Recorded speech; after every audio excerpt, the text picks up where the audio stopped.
On va se gêner sur Europe 1. 16h, 18h30, Laurent Ruquier. Bienvenue sur Europe 1 pendant 2h30 jusqu'à 18h30 aujourd'hui. Caroline Diamant, Gérard Miller, Pierre Bénichou, Jérémy Michalak, Olivier de Kersauzon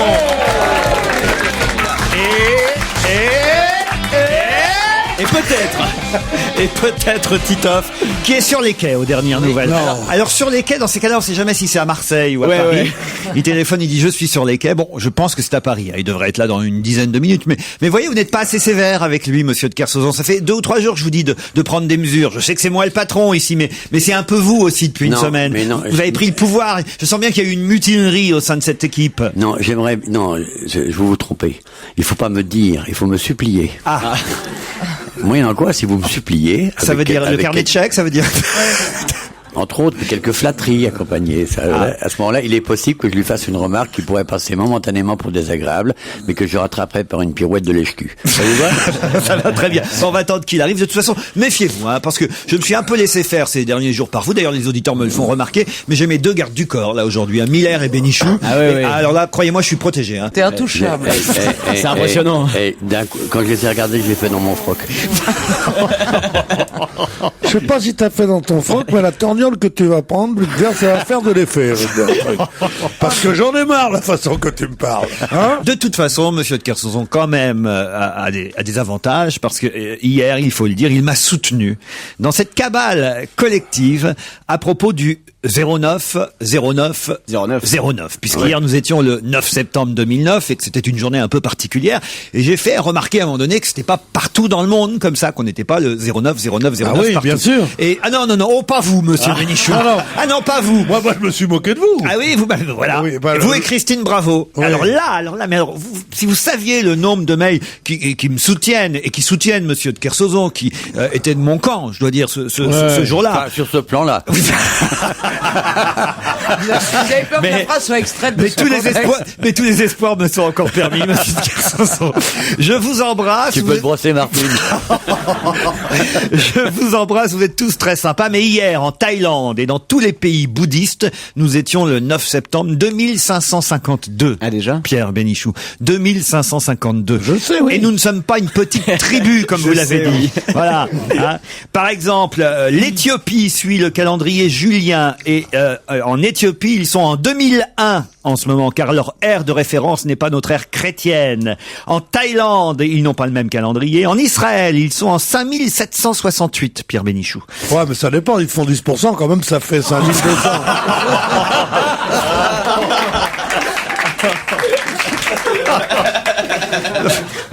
Voilà, encore Bruno qui témoigne, qui dit: vous n'aviez pas tort, Laurent, sur le 999, car dans certaines parties du monde, quand on est le 09, d'autres sont encore le 08 ou sont même déjà le 10. Tout dépend évidemment du moment de la journée. Ah oui, ça j'avais pas pensé à ça, mais bon. Oui, mais enfin ça, ils passeront éventuellement au 999. Mais ça, un jour ou l'autre, tout le monde idiote. Ouais. Bah non, parce qu'il y en a qui sont déjà passés depuis longtemps. C'est pas la peine de la traiter d'idiote. Si j'avais pas peur de perdre ma place, vous aurez dit pareil, vous aussi. Idiote, c'est tout. Parce que ça veut dire, évidemment, on sait bien qu'il y a des pays qui ont... Oui, vas-y, on fait ça. Il y a des religions, ce sont pas des pays, il y a des religions qui font remonter la création du monde avant Jésus-Christ. Donc 5000 pour les juifs, je sais pas quoi pour les bouddhistes. Bon, ce n'est pas pour ça que dans le monde entier, ce n'est pas. Mais oui, bien on n'est pas dans l'agenda. Dans le calendrier, il y en a un qui va se retrouver à Brest. Ce qui est pas bien, c'est très clair. Tu parles la création du monde, pour les chrétiens, c'est il y a 2000 ans, la création du monde. Ça, je l'ai appris aujourd'hui. Oh, regarde-moi ça, Miller, on parle des chrétiens. Soyez gentils. Ouais. Laissez-nous entre nous. Bon, Gérard, j'espère que vous allez me défendre, parce que je sais pas si vous avez remarqué, mais subrepticement, il m'a appelé s'appelait Martine, l'autre là-bas. J'ai remarqué C'est la ça. première fois que quelqu'un m'appelle Martine dans cette émission. Oui, dans cette émission. Non, et justement ailleurs aussi. Et ça, je n'accepte pas parce que, vous voyez, je n'aime pas qu'on me compare à cette héroïne de bande dessinée chère à mon cœur. Vous voyez, Martine à la plage, Martine à la montagne, Martine à la campagne, Martine triche dans le Nord, Martine. Comment tu veux qu'on t'appelle l'espiègle Lily? Oh Pierre, alors je vous ai croisé parfois dans des endroits interlopes, je tiens à le rappeler, qui en surprendraient plus d'un, n'est-ce pas? Oh bah moi j'étais obligé derrière, tu m'obliges à aller avec toi. J'arrive là-bas et il me dit regarde. C'est moi qui dévergonde Pierre Bénichou. Et il me dit quand même, le barman est pas mal. Et moi, servilement, qui en a rien à foutre du barman, je dis ah oui t'as raison. En général, c'est des petits mecs hirsutent. C'est une horreur absolue. Franchement, monsieur de Kersauzon, avouez que vous aussi, vous avez croisé Pierre Bénichou dans des endroits, j'imagine, pas possibles. Bah non, jamais. Non, pas dans des endroits pas possibles. Je ne l'ai rencontré que dans des endroits possibles. Regardez-moi cet ange. Oh non, mais vraiment, alors vous êtes un hypocrite de première, monsieur de Kersauzon. Oh, C'est franchement. incroyable, Laurent. Vous êtes le seul. Moi, j'ai croisé Olivier une fois à la Bibliothèque nationale. J'ai croisé Pierre très souvent au Louvre. Je crois qu'il va tous les mercredis. Au comité local de la Croix-Rouge, des trucs comme ça. Mais jamais dans les bars à putes que vous imaginez. Oh oui, oh bah tiens. Ah, vous avez jamais croisé une pute, vous peut-être? Non, À part ici, bien sûr. Non, j'ai pas fait de croisement. Je l'ai rencontré, mais j'ai pas fait de croisement. Ah, des belles rencontres, j'imagine. Magnifique. Ah oui. Magnifique. Ça, c'est ce qu'on raconte sur les marins, quand même. Une femme dans chaque port. Ouais. C'est vrai? Magnifique. Et inversement. Ah, magnifique. Vous auriez jamais dû me parler de ça. Ah oui? Ouais, je suis parti, là. Ça y est? Ouais. Quel souvenir vous revient? La plus jolie, peut-être, que vous ayez rencontrée, Oh, c'était des où? milliers. Martine, c'était. Martine au Havre, originaire de Lille, une petite brune piquante. Oh, elle était bien, Martine. Je vous emmène maintenant, non pas seulement vous, monsieur de Kersauzon, mais tous, où ça? Devinez, à Saint-Jean-de-Luz. Pour Il n'y aurait pas un hôtel là-bas. Eh oui, l'Eliantal Thalasso et Spa de Saint-Jean-de-Luz, où peut-être un de nos auditeurs passera 3 jours, 3 nuits en demi-pension pour une escapade quiétude. Et peut-être ce sera le cas de Maryse ou de Giuseppe. Bonjour Maryse. Bonjour.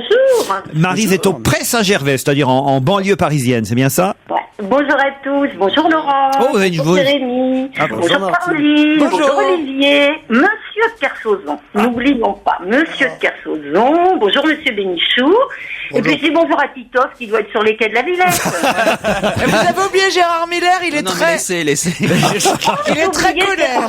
Vous n'aimez pas, vous n'aimez pas... Regarde, mais alors là, c'est vraiment révélateur parce que j'ai un petit peu de mal avec lui. Ah, mais je pensais qu'elle allait dire, c'est bien parce que c'est mon préféré. C'est surtout quand il traite Pierrot d'hystérique. Ah oui. Alors Ouais. moi, ça m'agace. Ah Il ouais. rapporte- Ben, je te la laisse, Pierrot. Maryse, vous allez affronter Giuseppe, qui est belge, comme son nom l'indique. Bonjour Giuseppe. Oui, bonjour. Vous êtes- Giuseppe de Belgique, mais italien de cœur. Mais pas d'accent. Mais ça s'entend, on sent bien l'accent italien dans votre voix, Giuseppe. Ah oui. Vous voulez un peu d'accent liégeois? Ah, ça on adore l'accent liégeois, avec un peu de chocolat. Avec un café, oui.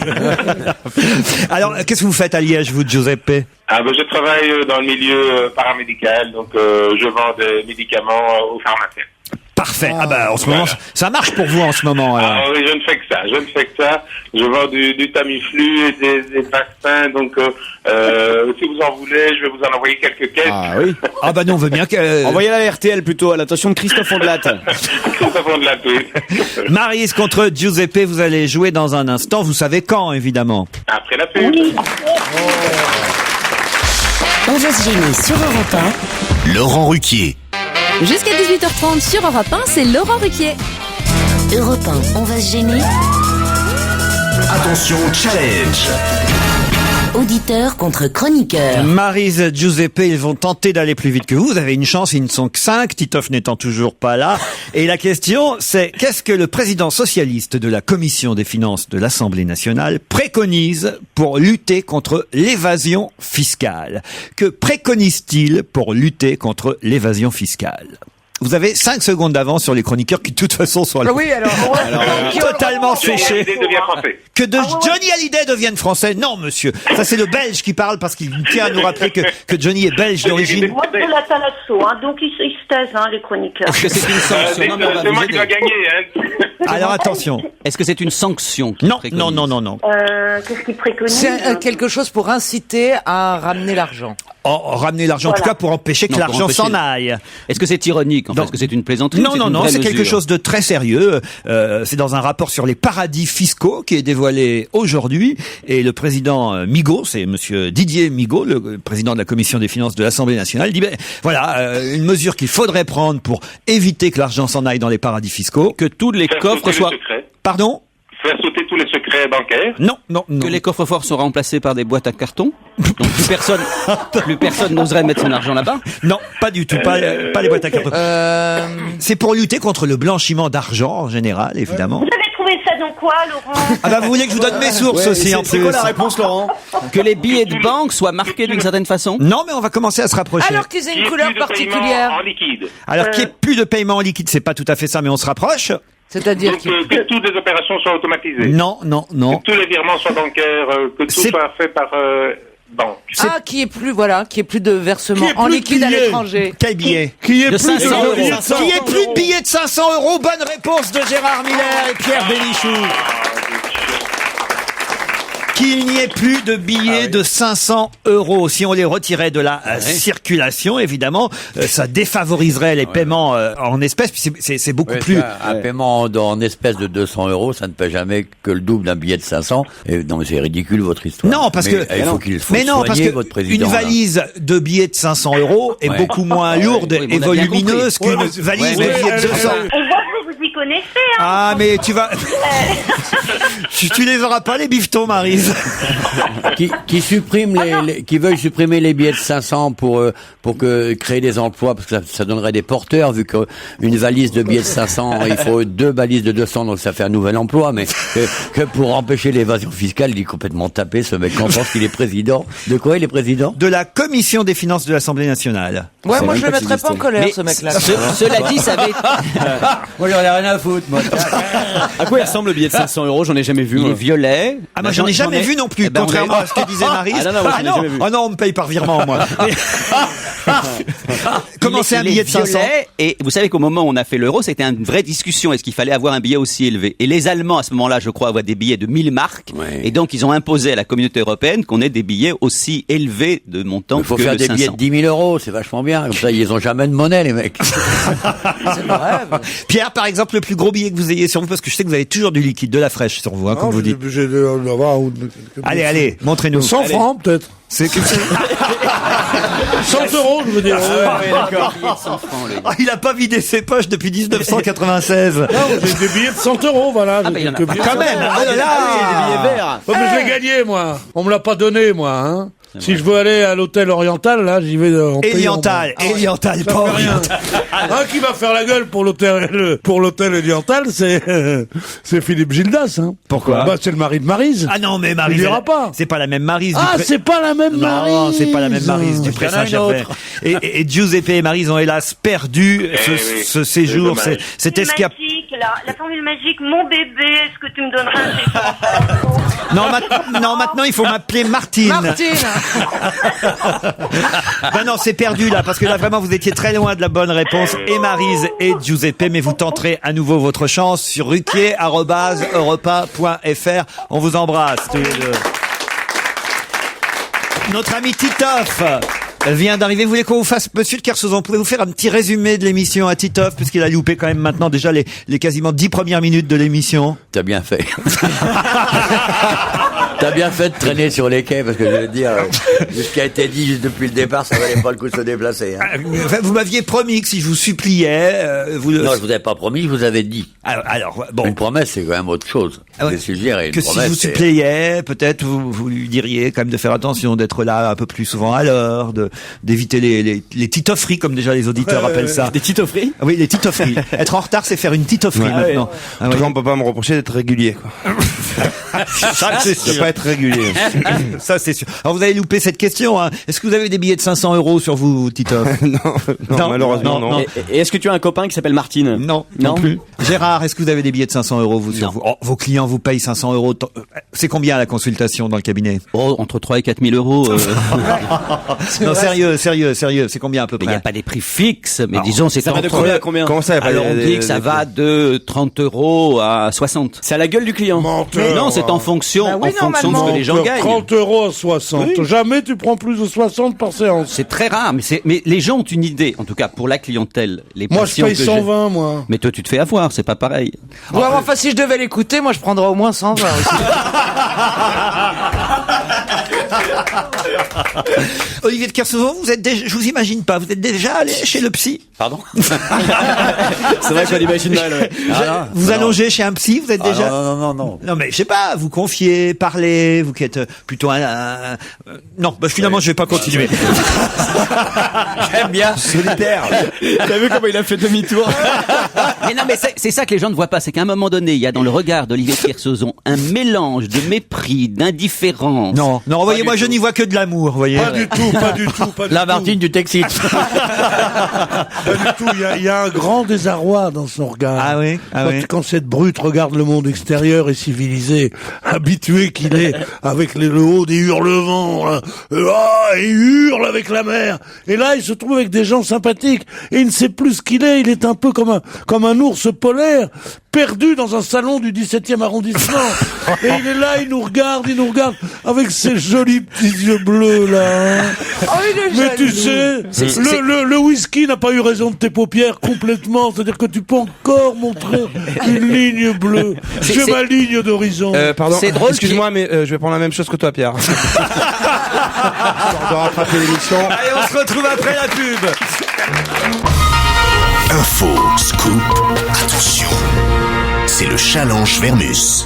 Paul, attention, des défis sur l'actualité qu'on va vous lancer dès maintenant. Vous allez avoir à peu près 2 heures et demie, hein, en fonction de, on va dire, de la durée de vos investigations pour répondre à ces questions importantes sur l'actualité. D'abord, à propos du livre Hold Up, Arnaque et Trahison. Bonjour d'abord, Paul. Bonjour, mon petit Laurent. D'un seul coup, j'ai oublié, je me sens... Oui, je sais, vous êtes mauvaise habitude. Hein. Vous faites un peu partie des meubles aujourd'hui, il faut dire, Paul Vermus. Oui.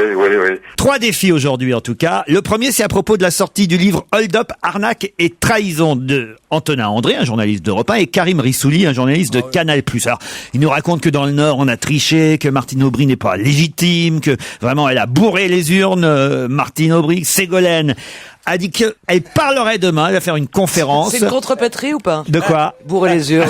Non, c'est pas une contrepétrie. Qu'est-ce qu'elle va annoncer demain, Ségolène Royal? On veut le savoir avant tout le monde. Donc 24 heures avant, il faut que je vous dise ce qu'elle va dire. Ouais, ce qui est pas facile avec Ségolène Royal parce que elle-même, parfois 2 heures avant, elle sait pas. Bon, écoutez, une belle mission. Moins politique, mais qui concerne tout le monde et plus particulièrement nous ici, non seulement les chroniqueurs, les animateurs, mais aussi les auditeurs qui viennent dans le studio assister à cette émission. La grippe A traîne dans les radios, on en a la preuve. Encore dans la presse aujourd'hui, on nous raconte que l'animateur d'RTL, Christophe Ondelat, celui qui anime Faites entrer la grippe A, a été victime du virus H1N1. Je crois même qu'il y a une de ses invités qui a dû être obligée de répondre à ces questions depuis une voiture à l'extérieur de la radio, parce que comme elle est enceinte, ils n'ont pas voulu la faire rentrer dans la radio. Non. Alors, ma première question, et là, on aimerait vraiment avoir une réponse. Est-ce que RTL va définitivement fermer? Quelles sont les mesures qui sont prises à RTL, à France Inter et à Europe 1 pour lutter contre la grippe A? Et on peut même étendre jusqu'à France Télévisions et les grandes chaînes. Hein. Ah bah oui, mais enquêtez là-dessus. Moi, je veux savoir quels sont les autres animateurs qui seraient déjà atteints de la grippe A. Mais enfin là, je suis tranquille. Là, je risque pas d'être contaminé là où je suis. Hein. Ouais, je suis très heureux de pas être au studio avec vous. Hein. Bah, vous êtes chez vous au téléphone, ça c'est sûr. Il y a personne qui veut vous voir, donc vous ne risquez pas le virus. Et puis la troisième enquête, le troisième, ça devrait être plus facile quand même. Hein.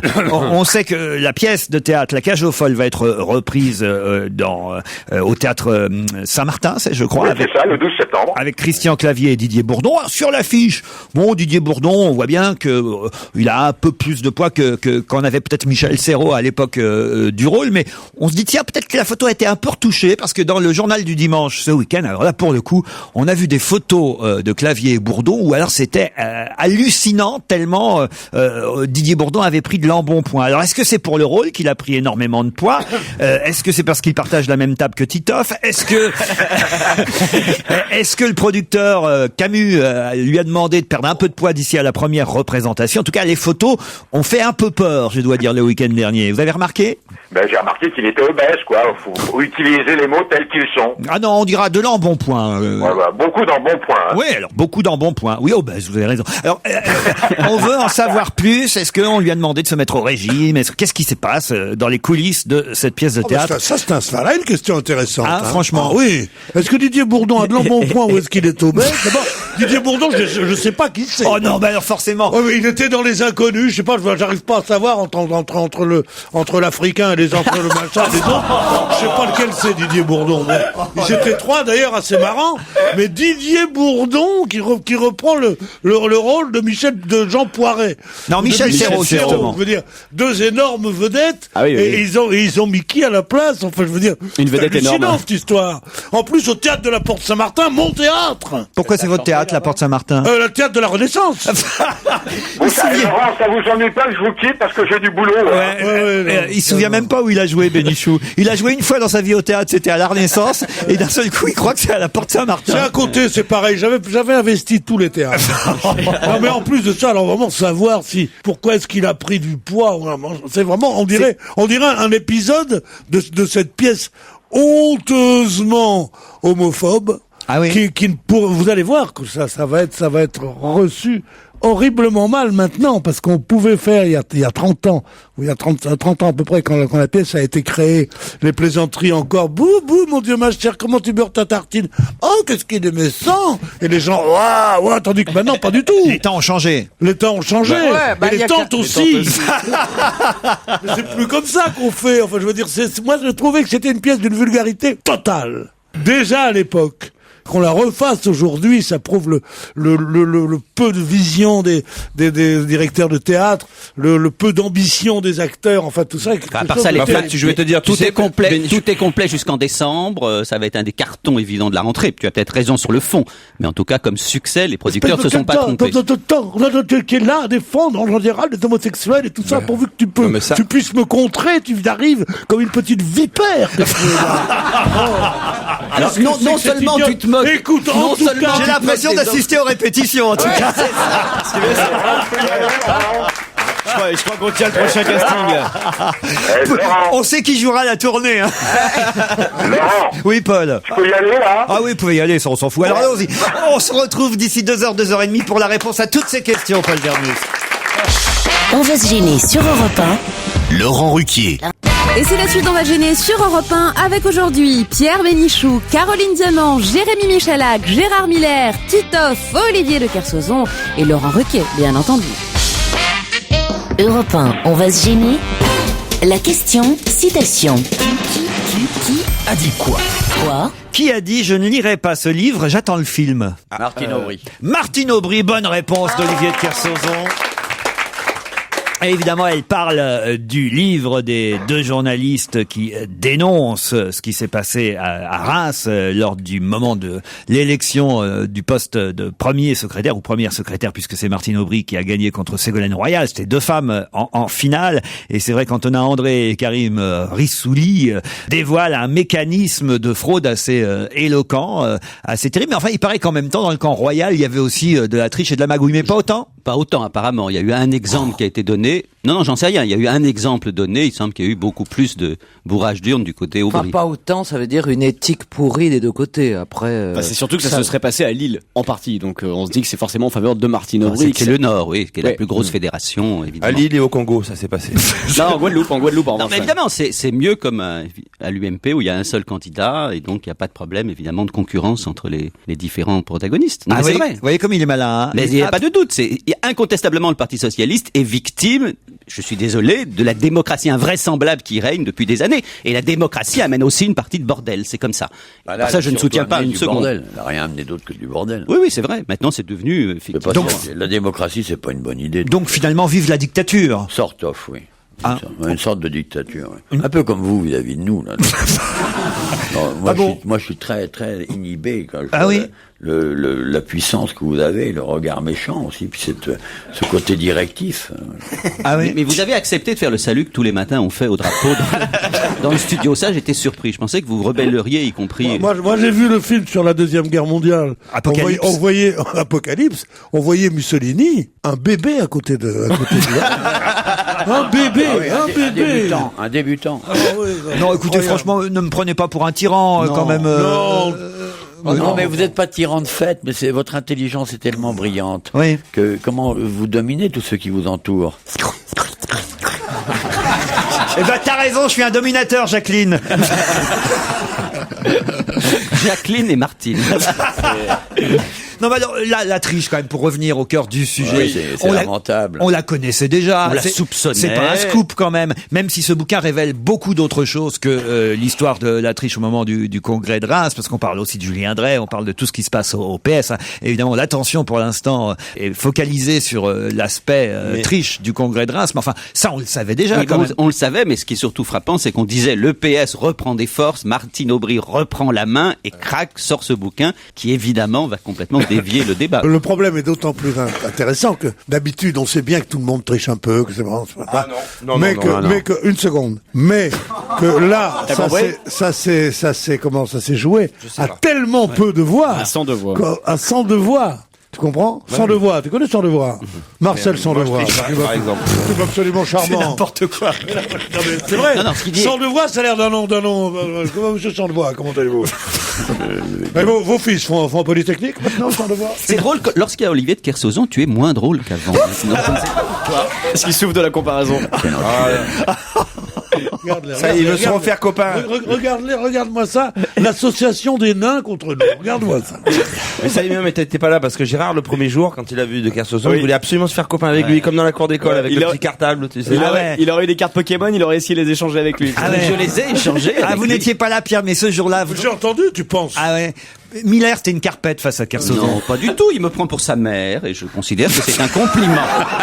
Pour sa mère. Qui prend qui pour sa mère? Sa maman, il avait le sentiment que je parlais comme sa mère et j'ai vu dans ses yeux à ce moment-là. C'est pour ça qu'il est heureux chez nous. Parce que moi, je t'ai toujours pris pour ma tante. Tu sais pourquoi il croit qu'il rentrait? Parce qu'il y a un moment, il en avait marre, il a dit ta gueule, mes mères. Et depuis, c'est pour ça qu'il est heureux chez nous, monsieur de Kersauzon, parce qu'il prend Gérard Miller pour sa mère. Moi, il m'appelle mon bébé. Il est en famille, en fait, ici. Vous voyez. Il y a que Caroline qui le voit d'un œil, je dois dire, un peu lubrique. Lubrique, je n'irai pas jusque-là. Mais il voit bien, en tout cas, elle le cherche. Elle le caresse du regard. Non, dites donc, Caroline. Attendez, c'est pas parce que j'ai fait un compliment. Mais vous voyez comment vous êtes. J'ai dit que c'était un bel homme, qu'il avait un beau regard, voilà. Elle remet ça. Mais ça veut pas dire que je l'attends dans une chambre allongée, nue, au chambre 403, à l'hôtel, à 20h ce soir. Ça veut pas dire ça, tu vois. Ah non, elle est bonne. C'est pas que Kersauzon nous le dira. Moi, j'espère qu'on sera pas trop nombreux non plus. Vous me raconterez. Alors, puisqu'on parlait du livre à propos du Parti Socialiste, Hold-up, arnaque et trahison, on nous annonce la sortie d'un autre livre. Pas pour tout de suite. Je vous expliquerai tout à l'heure pourquoi il ne sortira pas tout de suite. Mais il se trouve que plusieurs éditeurs étaient sur le coup. Et après avoir refusé plusieurs propositions, il a cédé aux sirènes d'un éditeur qui va écrire un livre pour raconter son incroyable histoire. Au Parti Socialiste aussi ou pas non, du tout? Est-ce que vous pouvez nous dire l'éditeur? Alors justement, je n'ai pas l'éditeur parce qu'Antoine Dreyfus dans VSD, qui nous révèle cette indiscrétion, ne donne pas le nom de l'éditeur, mais en tout cas, ça y est, c'est fait, c'est signé, il a signé chez un éditeur après avoir refusé plusieurs propositions, mais le livre ne pourra pas sortir tout de suite. Kerviel. Pas Kerviel. Il est français? Il est français. Bouton. Non, pas Bouton. C'est le héros d'un, comment dire? C'est lié à la crise économique pendant que tu réfléchis. Écoutez, il n'y a qu'un héros. Pour vous, c'est Olivier de Kersauzon. Donc ma réponse est non. Non, mais tu vas la lâcher un peu, là? Merci. Non, d'un scandale qui a secoué la France. Est-ce que c'est un rapport avec Clearstream, par exemple? Non, aucun. D'abord, c'est pas un héros, ça, c'est loin d'être un héros. Non, pas un héros, je voulais dire, voilà, le rôle principal d'un... Un criminel, non. C'est un Français, donc c'est un Français. Est-ce que vous dites non à criminel parce que c'est quelqu'un qui n'est pas encore jugé, peut-être? Non, criminel, ça veut pas dire assassin, hein. Non. Oui, c'est ça. Mais ce n'est ni un criminel, ni un assassin. Mais il a fait des choses pas très bien quand même. Lui, pas lui directement. Ok, il a été l'associé ou il a été très proche de quelqu'un qui a fait des choses pas bien. Voilà. Julien Drey. Pas Julien Non, Drey. il a déjà sorti son livre. Quelqu'un du PS? Non, on a dit non, Gérard. Oui, un peu Est-ce que c'est quelqu'un de politique Non, mais qui pourquoi fait vous de la dites pas politique? Julien Drey? Pardon? Vous avez dit pas Julien Drey. Vous avez pas dit... j'ai pas dit. Édouard Balladur. Non, j'ai pas dit pas Julien Drey, j'ai dit pas Julien Drey. Ah, d'accord. Jacques Chirac. Non, j'ai dit que Édouard Balladur. c'est pas politique du tout. C'est pas, il peut être pas politique. C'est lié au sport? Ce n'est pas lié au sport. C'est lié. Alors attendez. C'est Ondelat C'est dans le sur cinéma. Non, c'est pas lié La personne dont il a été proche, elle, a commis un délit? Oui, ça, oui. Est-ce que c'est croustillant? Croustillant, c'est pas le mot. Donc il Ok. y a mort d'homme ou de femme? En tout cas, il y a décès. Ok. Est-ce que Décès c'est inexpliqué? Ah non, expliqué. Est-ce que c'est le proche d'un criminel? Oui, proche, oui, criminel, c'est un mot. Alors c'est peut-être une femme qui a partagé, qui écrit le bouquin? Non, c'est un homme. C'est un homme, donc il a été le compagnon Oui. d'un criminel. Mieux que compagnon. Criminel, Son le mot est frère fort. ou son père? Son mari. Son mari. Thierry Son Paulin? mari. Ouais, non, Thierry Paulin, non. Qui a signé chez Monsieur Courgeot. Monsieur Courgeot, bonne réponse de Pierre Bénichou. Je pensais depuis tout à l'heure, je dis c'est pas possible. Le mari de la mère infanticide va écrire le drame des bébés congelés après avoir refusé plusieurs propositions. Il a signé chez Picard. Non, qu'est-ce que je raconte? Il a signé. il a signé chez un éditeur. J'imagine qu'il a dû réfléchir à de nombreuses fois avant de dire oui à un éditeur. Mais le livre ne sortira que lorsque son épouse aura regagné son domicile, nous dit l'article. Donc le livre ne devrait pas paraître tout de suite. La libération de Madame Courgeot devrait intervenir dans quelques mois, puisque c'est l'affaire la plus hallucinante. Rappelons qu'elle a été condamnée à 8 ans de réclusion criminelle et qu'avec la bonne conduite, paraît-il, qu'elle a en prison, donc elle devrait être relâchée. Déjà Eh ben oui, Oui, non, parce qu'elle avait fait déjà 2 ans, donc au bout de 3 ans et demi, elle est relâchée. Cela dit, moi, c'est l'affaire qui me semble le plus inouïe, parce que vous non plus, vous procédez de cette même folie en disant, oh, criminel, pas vraiment criminel. Ah non, j'ai pas dit Non, pas vraiment. en parlant de lui. Oui, mais il y a plus criminel que ça, que de tuer ses enfants, de les foutre dans un truc. Elle les a tués à coups de poing. Mais on parle de Elle a mari. eu 8 ans de prison seulement. Alors que si un arabe vole un sac dans la rue, il en prend 10. Non, mais je veux dire, c'est honteux, cette histoire. Et il va écrire ses mémoires. Et ce con-là, il a dit, ça me fait plaisir que ma femme revienne à la maison, surtout pour les gosses, il a dit. Bah, parce que là, il bouffait. Et j'en avais C'est elle qui faisait la cuisine, alors que les gosses ont eu très chaud cet été. Ça, le réchauffement climatique, ça. Les gosses ont eu très chaud, donc il est content qu'elle revienne. Non, Parce mais que elle va rafraîchir les petits, la vieille. Qu'elle est redoutable quand même. Hein. Ah ben non, mais enfin, écoutez, voilà, c'est quand même une terrible histoire. Gérard, qui est psy, peut comprendre mes réserves et c'est pas seulement du mari dont je parlais. C'est vrai que j'ai du mal à parler d'une criminelle ou d'employer le mot assassin pour cette femme parce que il y a quelque chose de plus terrible qui se cache derrière tout ça. Certainement, quelque chose de très pathologique et c'est, à part ça, je comprends l'indignation de Pierre. C'est vrai que l'infanticide est une monstruosité absolue et en même temps, on voit bien que juger, c'est quelque chose quand même qui n'est pas à la portée de tous. Moi, je ne sais pas du tout comment j'aurais pu juger cette affaire. Je ne sais pas, franchement. Mais triple infanticide. Ouais, mais enfin, où des experts comme toi viennent dire elle est folle et on la met seulement dans l'hôpital psychiatrique, ou si la justice des hommes passe, elle doit avoir au moins je vais te 20 ans. répondre, Pierre. Est-ce que quand elle va sortir, elle va être ménopausée? Parce qu'elle pourra pas récidiver à ce compte-là. C'est intéressant, ça, oui. Putain, t'as bien fait de m'interrompre. non, t'as bien fait de m'interrompre. C'est vrai, en plus. Indépendamment de la distinction du terme ménopausée, en plus de c'est ça, pas une insulte. Mais là, est-ce qu'elle est ménopausée? Oh, il Non, a mais pas dit comme ça. C'est pas une insulte, mais vous verrez. Non, mais il a pas tort, Titi. Il veut dire par là qu'elle ne récidivera pas forcément. Elle n'aura Enfin, pas les... écoutez, elle a des enfants. Oui, mais enfin, ils sont un peu trop grands pour rentrer dans le congélateur maintenant. Mais attendez, elle trouvera peut-être. Mais attendez, mais vous dites n'importe quoi. Quand on est infanticide, on peut très bien trouver un autre moyen si elle veut se débarrasser des enfants. On est souvent infanticide quand il s'agit d'enfants en bas âge, pas de gamins qui ont passé. Ah bon, mais d'accord. Alors donc les enfants d'ici doivent sortir puisque de toute façon maintenant ils sont trop vieux pour avoir des gosses. Non, mais... Et l'autre il va écrire ses mémoires parce que ma femme était gentille. Les enfants, je savais pas. En plus ça c'est un idiot. C'est un idiot de village qui n'a même pas vu que sa femme était enceinte, qui n'a même pas vu que ses enfants étaient dans le scandale. Oui. C'est un idiot de village. Mais alors, s'il écrit des bouquins, il mérite, s'il a assez d'intelligence pour écrire des livres, il mérite d'être condamné aussi fort qu'elle. Attendez, il en a pas encore accouché du livre, hein, pour l'instant. Il est au frigo chez l'éditeur. Faut lui rafraîchir la mémoire, ouais. Bon, en tout cas, c'était, voilà, une bonne information donnée par VSD, cette semaine, et une information étonnante. C'est vrai que. C'est vrai que l'éditeur a été important. C'est donc pas au Seuil, c'est pas chez Gallimard. On voit bien que c'est forcément chez un éditeur qui a l'habitude de faire des livres un peu croustillants, enfin. Vous pensez à Michel Lafon, peut-être? Par exemple. Oui. Ou un autre. Au hasard, hein. Non, mais Au forcément, hasard. c'est plutôt dans la série des livres à sensation. Oui. Moi, je sais pas si j'ai envie de lire ça c'est évident que non. Ça va faire un tabac, moi, je peux vous dire. Pas hein. sûr, On pas a- sûr. Bah, si, on a envie de voir, enfin, je sais pas, c'est. Ça dépend s'il y a des photos ou pas. Ils vont gagner de l'argent, quoi. Quoi? Ils vont gagner de l'argent. Non, si parce ça que marche. Ça, c'est pas plus mal parce qu'il y a des enfants qui ont un père qui est à côté de la plaque, une mère complètement à côté de la plaque. Si ces enfants peuvent avoir un peu d'argent, Bah ouais, c'est vu bien le de patri- gagner vu le d'argent patrimoine- pour s'acheter une Vous doudoune parlez sur une acte, sérieusement c'est horrible. Bah ouais. Si ces enfants, mais attendez, Mais je il y a- sais pas si c'est de mais est-ce que tu sais ce que c'est d'avoir de une mère qui a tué tes l'abrutissement. frères et... Mais une Non, mère mais qui a toi, tué tu- ses frères, ah, c'est normal que le père, le connard, abruti, ou l'assassin, ou c'est un connard ou c'est un assassin, fasse un livre parce que comme ça rapportera un peu d'argent aux enfants Mais qui puissent vivre, qui ont échappé à la vigilance de leur maman. Non mais vous êtes fous. Non, mais c'est plus complexe que ça. Jamais dans le procès, on a évoqué le fait que les autres enfants étaient menacés, qu'ils avaient, c'est tout le paradoxe, cette histoire invraisemblable. Elle a tué ses enfants et elle a, entre guillemets, bien élevé les autres. C'est ça l'invraisemblance de cette histoire. C'est en ce sens-là que c'est pas un crime comme les autres, même si tout infanticide est une C'est pas un monstruosité. crime comme les autres, c'est le crime le absolue. plus monstrueux qui soit, Oui, car mais il a c'est- été mais c'est prouvé, vrai. et ça a été dit à l'audience, non seulement qu'elle les avait mis au réfrigérateur, mais qu'elle les a tués Un peu d'abord. de plus. Heureusement, il y a Ah non. fin du.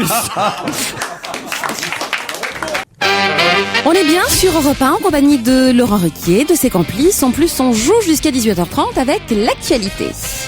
Europe 1, RS Gêné. La question facile, la question qui récompense Joujou. D'après l'Institut de recherche en marketing Sinovat, que font 67%, hein, c'est un chiffre, un nombre énorme, 67%, que font 67% des propriétaires de téléphones portables? Ils dorment avec sur la table de nuit, c'est con. Et même, mieux que Et ça. même mieux que ça, allumés, c'est ça qui est Alors grave. non, ça ils sont moins nombreux. Allumés quand même, faut pas exagérer. Ils s'en servent comme réveil? Ils s'en servent comme réveil. Bonne réponse de Caroline Diamant. Oui, moi je fais ça, moi. Ben oui, moi aussi je le fais. Oui, Soit- mais c'est normal, on a le même. allumé. On est obligé de le laisser Non, allumer pour que. moi le- j'éteins mon portable Ça la nuit. dépend des modèles. J'éteins mon portable la nuit, je le mets sur la fonction réveil, il est éteint, il ne s'allume qu'au moment de sonner. Mais moi, c'est ce que je fais aussi, je mets le réveil. Non, sur pas le- vous, je non. mets le- Justement, tu peux tout dire. Ou alors c'est un sketch et t'en as pour 5 minutes. Tu vois? Je mets le réveil sur mon téléphone portable, mais comme c'est dangereux avec les ondes, je mets le portable dans la pièce à côté. 67% des Français, effectivement, utilisent leur téléphone portable pour se faire réveiller. Et près de la moitié des personnes interrogées prennent même le risque d'être surprises en pleine nuit par une sonnerie ou une vibration, ce qui n'est pas forcément désagréable, puisque 42% des personnes reconnaissent laisser leur appareil allumé, effectivement, quand elles vont se coucher. Or, on nous a déjà dit C'était que mauvais, ça bien pouvait être sûr. dangereux. Ah Mais non. moi, je prends soin de le mettre à plus d'1 mètre, quand Moi, même. je fais jamais ça. Ah oui, à plus d'1 mètre. Moi, c'est Pierre qui me réveille le matin, donc. Mais pourquoi J'ai vous le aucun gardez problème. allumé? Pourquoi vous le gardez On t'a allumé la expliqué. nuit? Ça ne sonne pas, sinon le réveil ne se déclenche pas forcément. Non, mais est-ce que vous avez, vous dites, faut qu'en cas d'urgence, on puisse me joindre, et si jamais je rate un coup de fil à 3h30 du matin, ou... Oui, j'ai beaucoup d'appels la nuit des gens qui ont besoin de moi. Christine Non, mais Bravo c'est qui ça que demande. j'avais remarqué, oui. Vous êtes un mauvais exemple. Il y a ça une va. folie. Enfin, bon, Dans fait- votre entourage. Olivier de Kersauzon, vous avez voté, parce qu'on a vu, on sait dans cette émission depuis quelques semaines que votre cellulaire est toujours allumé. On l'entend même parfois sonner pendant l'émission. Vous décrochez, même vous répondez, vous avez vos conversations pendant cette émission. Ce qui ne me dérange pas, car de vous, finalement. Elles sont brèves. Et de vous, j'accepte finalement beaucoup de choses. Ne t'en fais pas, au début, que je venais dans cette émission, il y a à peu près 10 ans, il était comme ça avec moi, monsieur Bénichou. Après ça, au bout d'un an, ça a été, tu as arrêté de nous faire chier. Après ça, il dit, toi, si tu veux revenir, t'as intérêt à filer doux. Alors, donc, Alors, la nuit, votre téléphone portable est allumé? Toujours. Jamais éteint. Jamais éteint. Pourquoi? Justement, vous attendez qui comme coup de fil? Comme je voyage beaucoup, je travaille dans différents endroits du monde, donc il y a des gens qui peuvent avoir besoin de me joindre à certains moments, et que si on commence à se servir que des décalages horaires, comme la Polynésie c'est 12 heures, le Gabon c'est, je sais pas, c'est 5 heures, et moi je suis toujours ouvert. Vous avez une vie passionnante. Non, mais j'aime bien moi. J'aime bien, j'ai toujours, avec les gens avec qui je travaille, on peut toujours me joindre à n'importe quelle heure du jour et de la nuit, parce que c'est ça. Comme ça, les choses sont rapides, voilà. Mais Pierrot, c'est aussi un petit peu ça. J'aime bien ça, je trouve ça. C'est normal. Le 7e, Saint-Germain, il y a 5 minutes de décalage. T'es un grand voyageur, Pierre. Grand voyageur de la Seine. Il y a un décalage horaire entre le Matisse et Castel. Il y a quoi? Il y a une heure ou deux? Non, mais plus. Castel, il y est vers minuit, le Matisse vers 4 heures, donc il y a 4 heures de décalage. Si vous connaissiez Giraudoux, vous connaîtriez cette phrase: si tu veux voir le monde, garde la chambre Rosemonde. C'est pas en voyage, soi-disant sur des bateaux, qu'on voit le monde. Ça y est. On voit le monde en rentrant soi-même. Et c'est là qu'on voit toutes les tempêtes, toutes les merveilles, toutes les horreurs. Vous rentrez en vous-même parce que vous n'avez pas le choix. Mais... je viens d'avoir une vision. Le monsieur a dit. Tu rentrais en toi-même. Parce que tu veux pas rentrer ailleurs, si je puis dire. Ça demande un peu d'imagination, mais c'est ce que disait Woody Allen. Non. Je suis rentré en moi l'autre jour, j'étais dégoûté. Non mais c'est vrai, monsieur de Kersauzon, que quand même c'est Monsieur de Kersauzon. Non mais c'est vrai, là c'est trop. Il l'appelle, on dirait une concierge. Monsieur de Kersauzon. Comment va monsieur le baron? Monsieur le baron. Pour une fois que j'ai un noble, à part mademoiselle de Turckheim qui vient. Un noble, on dit pas un noble, on dit un aristocrate. Bah non, les nobles sont pas forcément des aristocrates. Non, enfin arrêtez, d'abord c'est une petite noblesse bretonne, ça. Oh non, excusez-moi monsieur Kersamba. Monsieur Kersamba. Ça oui, ça fait la 3e boîte où il va de temps en temps. Ça n'a pas fermé toujours. Non mais monsieur de Kersauzon, vous avez ce moyen, vous, d'être réveillé à n'importe quelle heure du jour ou de la nuit, parce que de toute façon vous dormez, j'imagine, très peu. Vous êtes habitué sur les bateaux à faire l'écart, comme on dit, je sais pas combien d'heures. Moi aussi je fais l'écart. Vous avez besoin de combien d'heures de sommeil par 3 heures. 3 heures, voilà, c'est formidable ça. Moi, pas 3h30, moi. Il est fait pas dans l'émission, lui. Non, 3h30, c'est ça. Non mais c'est formidable d'avoir cette capacité-là. Et après, vous êtes en forme pendant combien de temps? Un quart d'heure. Je suis jamais en forme. Jamais en forme. J'ai pas l'esprit très vif, vous savez. Je dors 3 heures et je traîne 21 heures, c'est ça? En tout cas, 67% des Français laissent leur téléphone portable allumé et se font réveiller par leur téléphone portable le matin. C'est un chiffre assez impressionnant. Moi, j'ai essayé, mais ça me réveille pas le téléphone. Ah ouais? Moi. Ça me réveille pas, c'est une sonnerie trop faible. Ah bah moi j'ai mis des aboiements. C'est qu'on a le choix des sonneries. Oui, des trucs amusants. C'est ça qui te réveille. Faut avoir un téléphone à langue. Il commence à te l'échouiller et tout, ça te réveille bien. C'est pas mal. Bah oui, moi des aboiements, parce que j'ai l'impression que c'est mon chien qui me réveille, voyez. Oh, que c'est mignon. Et jusqu'où on va aller dans la mièvrerie, j'ai l'impression que c'est mon chien qui me réveille. Tu le sors pisser ton portable aussi? Pardon? Tu le sors pisser ton téléphone? Régulièrement. Il n'a pas de laisse parce que c'est un sans fil, mais normal. mais je le sors régulièrement. Mais il mange, puis après, si à nourrir, c'est rien, il mange tout comme nous, hein. Mais vous savez d'ailleurs que, justement, on parle du téléphone portable comme une sorte de doudou numérique pour adultes. C'est-à-dire qu'aujourd'hui, comme les enfants ont un doudou, les adultes ont un téléphone portable. Ils ne peuvent plus c'est tout le contraire du doudou, parce que maintenant tous les enfants ont le même doudou, c'est-à-dire la totote, ce qu'on leur met dans la bouche. Ils ont plus à choisir. La manière dont tu dis totote. La totote. Il y a un côté agressif. C'est la titite, la totote, c'est absolu. À l'époque où mes enfants étaient plus petits, ils avaient tous des doudous spécifiques. Ils choisissaient un bout de drap, ils choisissaient un nounours. Vrai, mais c'était pas forcément la tétine. Et c'était pas la tétine du tout. La tétine, cette totote est devenue généralisée. Tout le monde a le même doudou. Et quand on est grand, tout le monde a aussi le même doudou qui est le portable. Si tu avais lu mon livre, la totote n'est pas un doudou, tu saurais que ce que tu dis est idiot. Allez, un peu de musique et on se retrouve après. Question à l'américaine dans On va se gêner. Est-ce qu'il peut le faire? Yes, he can. C'est Laurent Ruquier, évidemment. Europe 1. On va se gêner. Yes, we can. Oui, tu le peux. Yes, we can. Tu peux répondre aux questions de Laurent. Enfin, normalement. D'après ce qu'on peut lire dans le Parisien aujourd'hui, on apprend que quelqu'un souffre d'anger management. d'anger management. Qu'est-ce que l'anger management et qui en souffre? La colère du patron. Non, c'est pas hunger. Non, hunger, accroché. C'est pas un N. Non, attendez. La fin, justement, c'est sans H et Pierre Bénichou a raison, c'est la colère. C'est la colère. C'est la colère vis-à-vis des petits chefs. Non, ça veut pas dire ça. Non, ça veut dire quelqu'un qui a des crises, enfin qui est colérique. Quoi. Voilà, c'est la gestion de la colère. De sa colère. Souffrir d'anger management, c'est souffrir d'un manque de gestion de sa colère. Parce que pendant qu'on en parle, je me souviens d'avoir lu l'article, même si j'ai un blanc complet sur la personne qui en souffre. La question, c'est qui souffre d'anger management, si on en croit le Parisien aujourd'hui? C'est pas Raymond Domenech. Non, c'est pas Raymond Domenech. Non, il n'y a pas vraiment de colère. Il a une colère froide, Raymond Domenech. Vous voyez, les problèmes de management, c'est plus Sarkozy. Ah non, c'est pas Nicolas Sarkozy non plus. Sa colère. Pierre Bénichou, par exemple, souffre d'anger management. Ça peut lui arriver par moment sur 3 minutes comme ça de rentrer dans une grosse colère. Hein, aujourd'hui. Non, d'accord. Non, Pierre. Moi, je rentre dans une grosse colère d'une petite chure comme toi. Ah non, alors là, on m'avait tout fait. Une petite chure. Monsieur chure, c'est pas gentil. Chure, d'accord, mais petite. Tu vois, j'imite tellement que. Vous êtes viré, Caroline. Toi, t'es vraiment une grosse merde, alors, là. Enfin, je suis arrivé. Tu peux pas dire ça. À le faire sortir de ses gonds. Bon, dites, mon type là qui a... il a la grippe, cet enfoiré, il renifle. Mais non, c'est pas Mais attends, il est en train de nous dégueuler 1 milliard de microbes dans le studio, c'est dégueulasse. C'est vrai qu'il tousse sa race, on peut dire. Ah oui, c'est vrai, Pierre, vous nous inquiétez beaucoup. Très bien, merci beaucoup, au revoir. Vous la ferez sans moi, votre émission. Bon, dites mon anger management. C'est un homme politique. Non, pas du tout. T'as raté la poubelle, Pierre. Un sportif. Un sportif, non. Non, parce que ce serait grave qu'un sportif metteur en puisse pas scène, contrôler sa colère. réalisateur. Non, pas un metteur en scène, mais c'est quelqu'un qui peut avoir des anger management contre un metteur en scène, en revanche. Ah, c'est un acteur. C'est un acteur. Et alors, c'est Kiefer Sutherland. Kiefer Sutherland, c'est comme ça qu'on prononce. Bonne réponse de Titoff.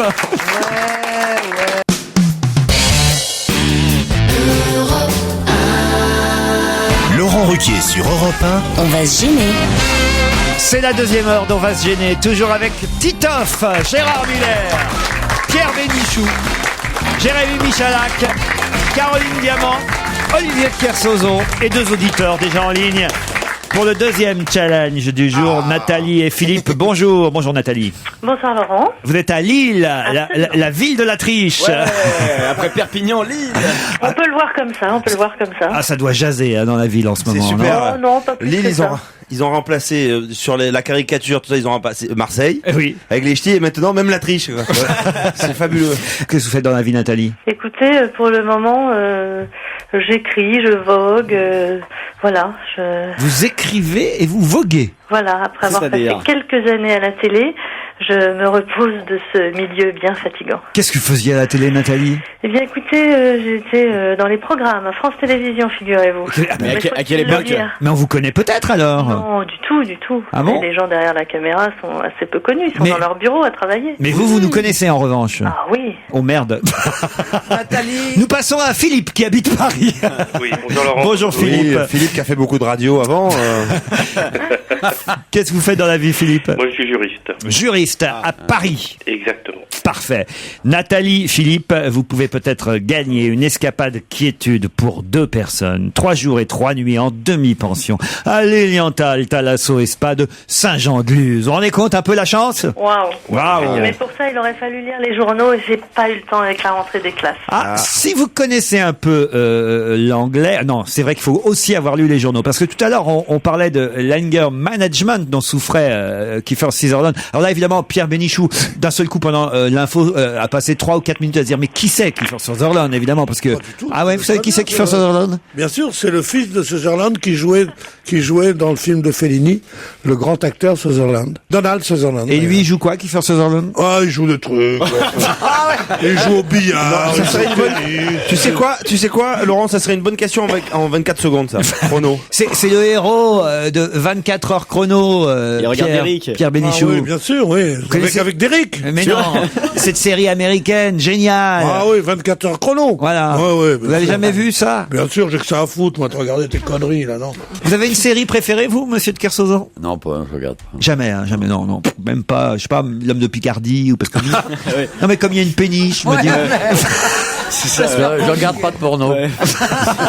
Flipper le dauphin. Laurent, vous qui aimez bien qu'on vous conseille parfois des séries, j'ai découvert cet été, peut-être que tout le monde la connaît, la série Damage. Ah oui. Je n'avais jamais... Avec Glenn Close. Voilà. Ouais, et qui est pas mal du tout dans le milieu des avocats, c'est assez Mais en réussi. version originale pour Laurent. Ah bah évidemment. Moi, ma dernière petite série préférée s'appelle Entourage. C'est génial. Ouais, mais Thierry Lafronde, c'est pas mal aussi. Vous êtes marrant. La France, ça existe? Alors écoutez, j'ai peur que Nathalie ait finalement un avantage sur Philippe, même si elle n'a pas lu les journaux. Ça m'étonnerait. Écoutez bien cette question. À propos de quoi parle-t-on aujourd'hui dans la presse de revamping? Le fait de faire du neuf avec du vieux, c'est dans Tourner Manège qui revient à la télévision. Excellente réponse. Eh oui. Alors là, on va partir ensemble à Saint-Jean-de-Luz. C'est vrai que Nathalie avait un avantage. Oui, on peut repasser le moment où t'as dit que Nathalie avait un avantage. Bah oui, parce qu'elle travaille dans le milieu de la télé. Nathalie travaillait elle a arrêté il y a plus de 10 ans, Nathalie. Elle se repose, elle fait autre chose. Et Philippe, vous avez dû bien lire la presse ce matin. Mais moi, j'ai acheté le Parisien ce matin. Et dans le Parisien, où toutes les questions viennent pas du Parisien. Dans le Parisien à Lille, excusez-moi. Non, mais Il y a aujourd'hui. Mais je vous rassure, je prends pas toutes les questions dans le Parisien. Celle-là, effectivement, est signée Éric Bureau et concerne le retour de Tourner Manège, mais pas seulement de Tourner Manège, le retour de toutes les vieilles émissions. Juste prix. Voilà, qu'on remodernise, qu'on modernise. Et ça s'appelle le revamping, l'art de faire du neuf avec du vieux. Alors là, bravo Philippe, vous avez gagné 3 jours et 3 nuits en demi-pension à l'Eliantal Thalasso et Spa de Saint-Jean-de-Luz. Mais faites attention à Saint-Jean-de-Luz d'avoir une foule compacte, parce que depuis le temps qu'on est en train d'augmenter la population, ils étaient 14 habitants, ils sont 700 000 maintenant. Avec tous les gens qu'on a invités là-bas à l'Eliantal, PLS. Alors, on n'avait pas eu de gagnant depuis un petit moment. Vous allez avoir 3 jours de soins de Thalasso, libre accès au spa biomarin, cours d'aquagym, hammam, sauna, espace forme, accès direct à la plage. Génial. Vous pourrez constater tout ça en allant sur le site internet www.eliantal.fr. C'est drôle quand même qu'il y ait le hammam. Oui. À Saint-Jean-de-Luz. Pourquoi? Parce que c'est Mam qui est la mère de Saint-Jean-de-Luz. Ah, c'est drôle. Michel Alliot. Ah, Mam. Ah ben là, je me tords même là. Tel que je te vois, t'en peux plus là. Hein. C'est vrai que c'est bizarre quoi cette histoire. Hein. Ça c'est du rire. C'est agréable de se marrer vraiment tout d'un coup.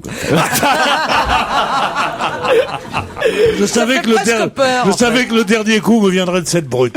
Le revamping, c'est l'art de faire du neuf avec du vieux. Alors, c'est le cas de Tourner Manège. Qu'est-ce qu'il y a comme émission qu'on nous ressort là? Le juste prix, la famille en or. La roue de la fortune. La roue de la fortune. Voilà, c'est vrai que toutes ces émissions qui existaient il y a 20 ans, 30 ans et qui reviennent aujourd'hui avec de nouveaux animateurs. Tourner Manège va quand même avoir un sacré coup de neuf parce que on nous dit que non seulement participeront des hommes et des femmes qui voudront se rencontrer, mais des célibataires de 27 à 70 ans participeront maintenant. Le même jour dans l'émission, vous avez raison.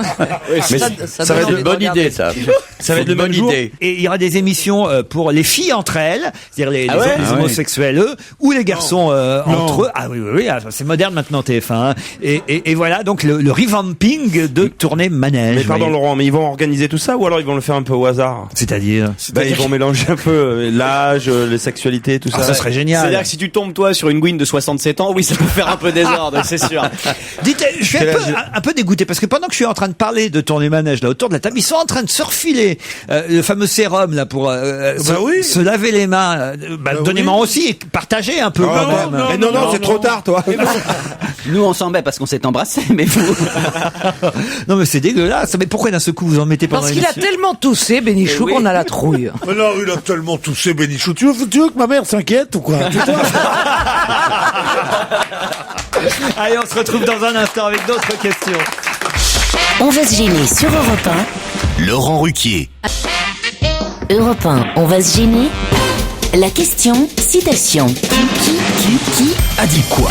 Quoi? Qui a dit c'est dans Sarkoland que le président choisira son prochain Premier ministre? Qui a dit c'est dans Sarkoland que le président choisira son prochain Premier ministre? Pardon? Monsieur Fillon. Monsieur Fillon? Non. Bah dites donc que ça aurait quand même été un peu... Une femme? Non, c'est pas une femme. Non, c'est Copé. Jean-François Copé, c'est plus évident. Bonne réponse de Gérard Miller.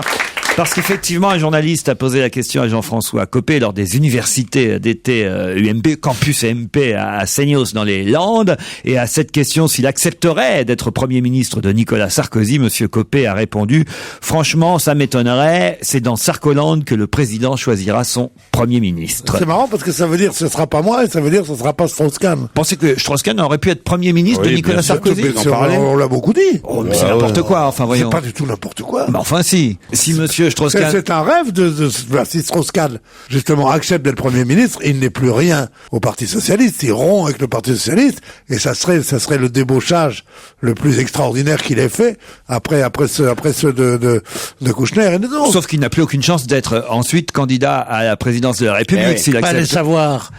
Il peut être candidat centriste, candidat dans notre truc. Tout est possible en politique. Bon, je pense pas qu'il l'acceptera, mais je pense qu'il en a été question dans la tête de Sarkozy, comme d'ailleurs, pour moi qu'il a inventé, c'est dans tous les journaux. C'était dans le point. Ouais. Mais c'est une bonne idée, Sarkoland. Ah oui. Comme Disneyland. C'est le seul parc d'attractions dans lequel tu peux rentrer dans les manèges quand tu fais moins d'1m40. C'est vrai. Sarkoland, peut-être qu'un jour ça existera, qui sait. Je vous emmène maintenant à Bracieux. Bracieux, vous savez où c'est Bracieux? Non. Pas bien, non. Non. Ah non. Pourquoi vous vous marrez, Olivier? C'est toujours des bleds de merde que vous nous donnez. Personne ne peut savoir où c'est, à moins d'avoir fait 600 ans de géographie. Non, mais vous qui êtes pourtant un grand marin, un grand voyageur. Oui, c'est ça, continuez vos conneries. Et Bracieux, c'est où? Dans le Loir-et-Cher. Ah oui, d'accord. C'est vachement connu, là. Voilà. On dirait que ça te gêne d'aller marcher dans la boue, monsieur de Kersauzon. Dans le Loir-et-Cher, il y a Bracieux. Et à Bracieux, mardi soir, il s'est passé quelque chose d'assez étonnant et on a retenu ce chiffre, ce record même, de 6,12. De quel record atteint à 6,12 parle-t-on à Bracieux dans le Loir-et-Cher? 6,12%. C'est de la rapidité? Échelle de Richter? Ce n'est pas de la Tremblement de terre? Ce n'est pas un tremblement de terre. Il y aurait eu franchement, monsieur. Personne. Il y aurait eu un tremblement de terre à Bracieux. On en aurait parlé dans le monde. Ah non, c'est à Bracieux. Non. Il y a 7 Il y a que les mecs de Bracieux qui l'auraient su. C'est quelqu'un qui a mangé 6,12 pizzas. Ou 6,12 tonnes, c'est un poids? Non, c'est pas un poids. Des naissances? C'est plutôt pas des tonnes d'ailleurs. Ah, des milligrammes? Pas des milligrammes. Des grammes? Des grammes. Alors 6,12 grammes de cocaïne. D'alcool sur un mec qui a été contrôlé sur la route. Bonne réponse de Pierre Bénichou. Merci quand même. 6,12 grammes de cocaïne, c'est pas grand chose. D'alcool, J'y connais rien, ça s'entend.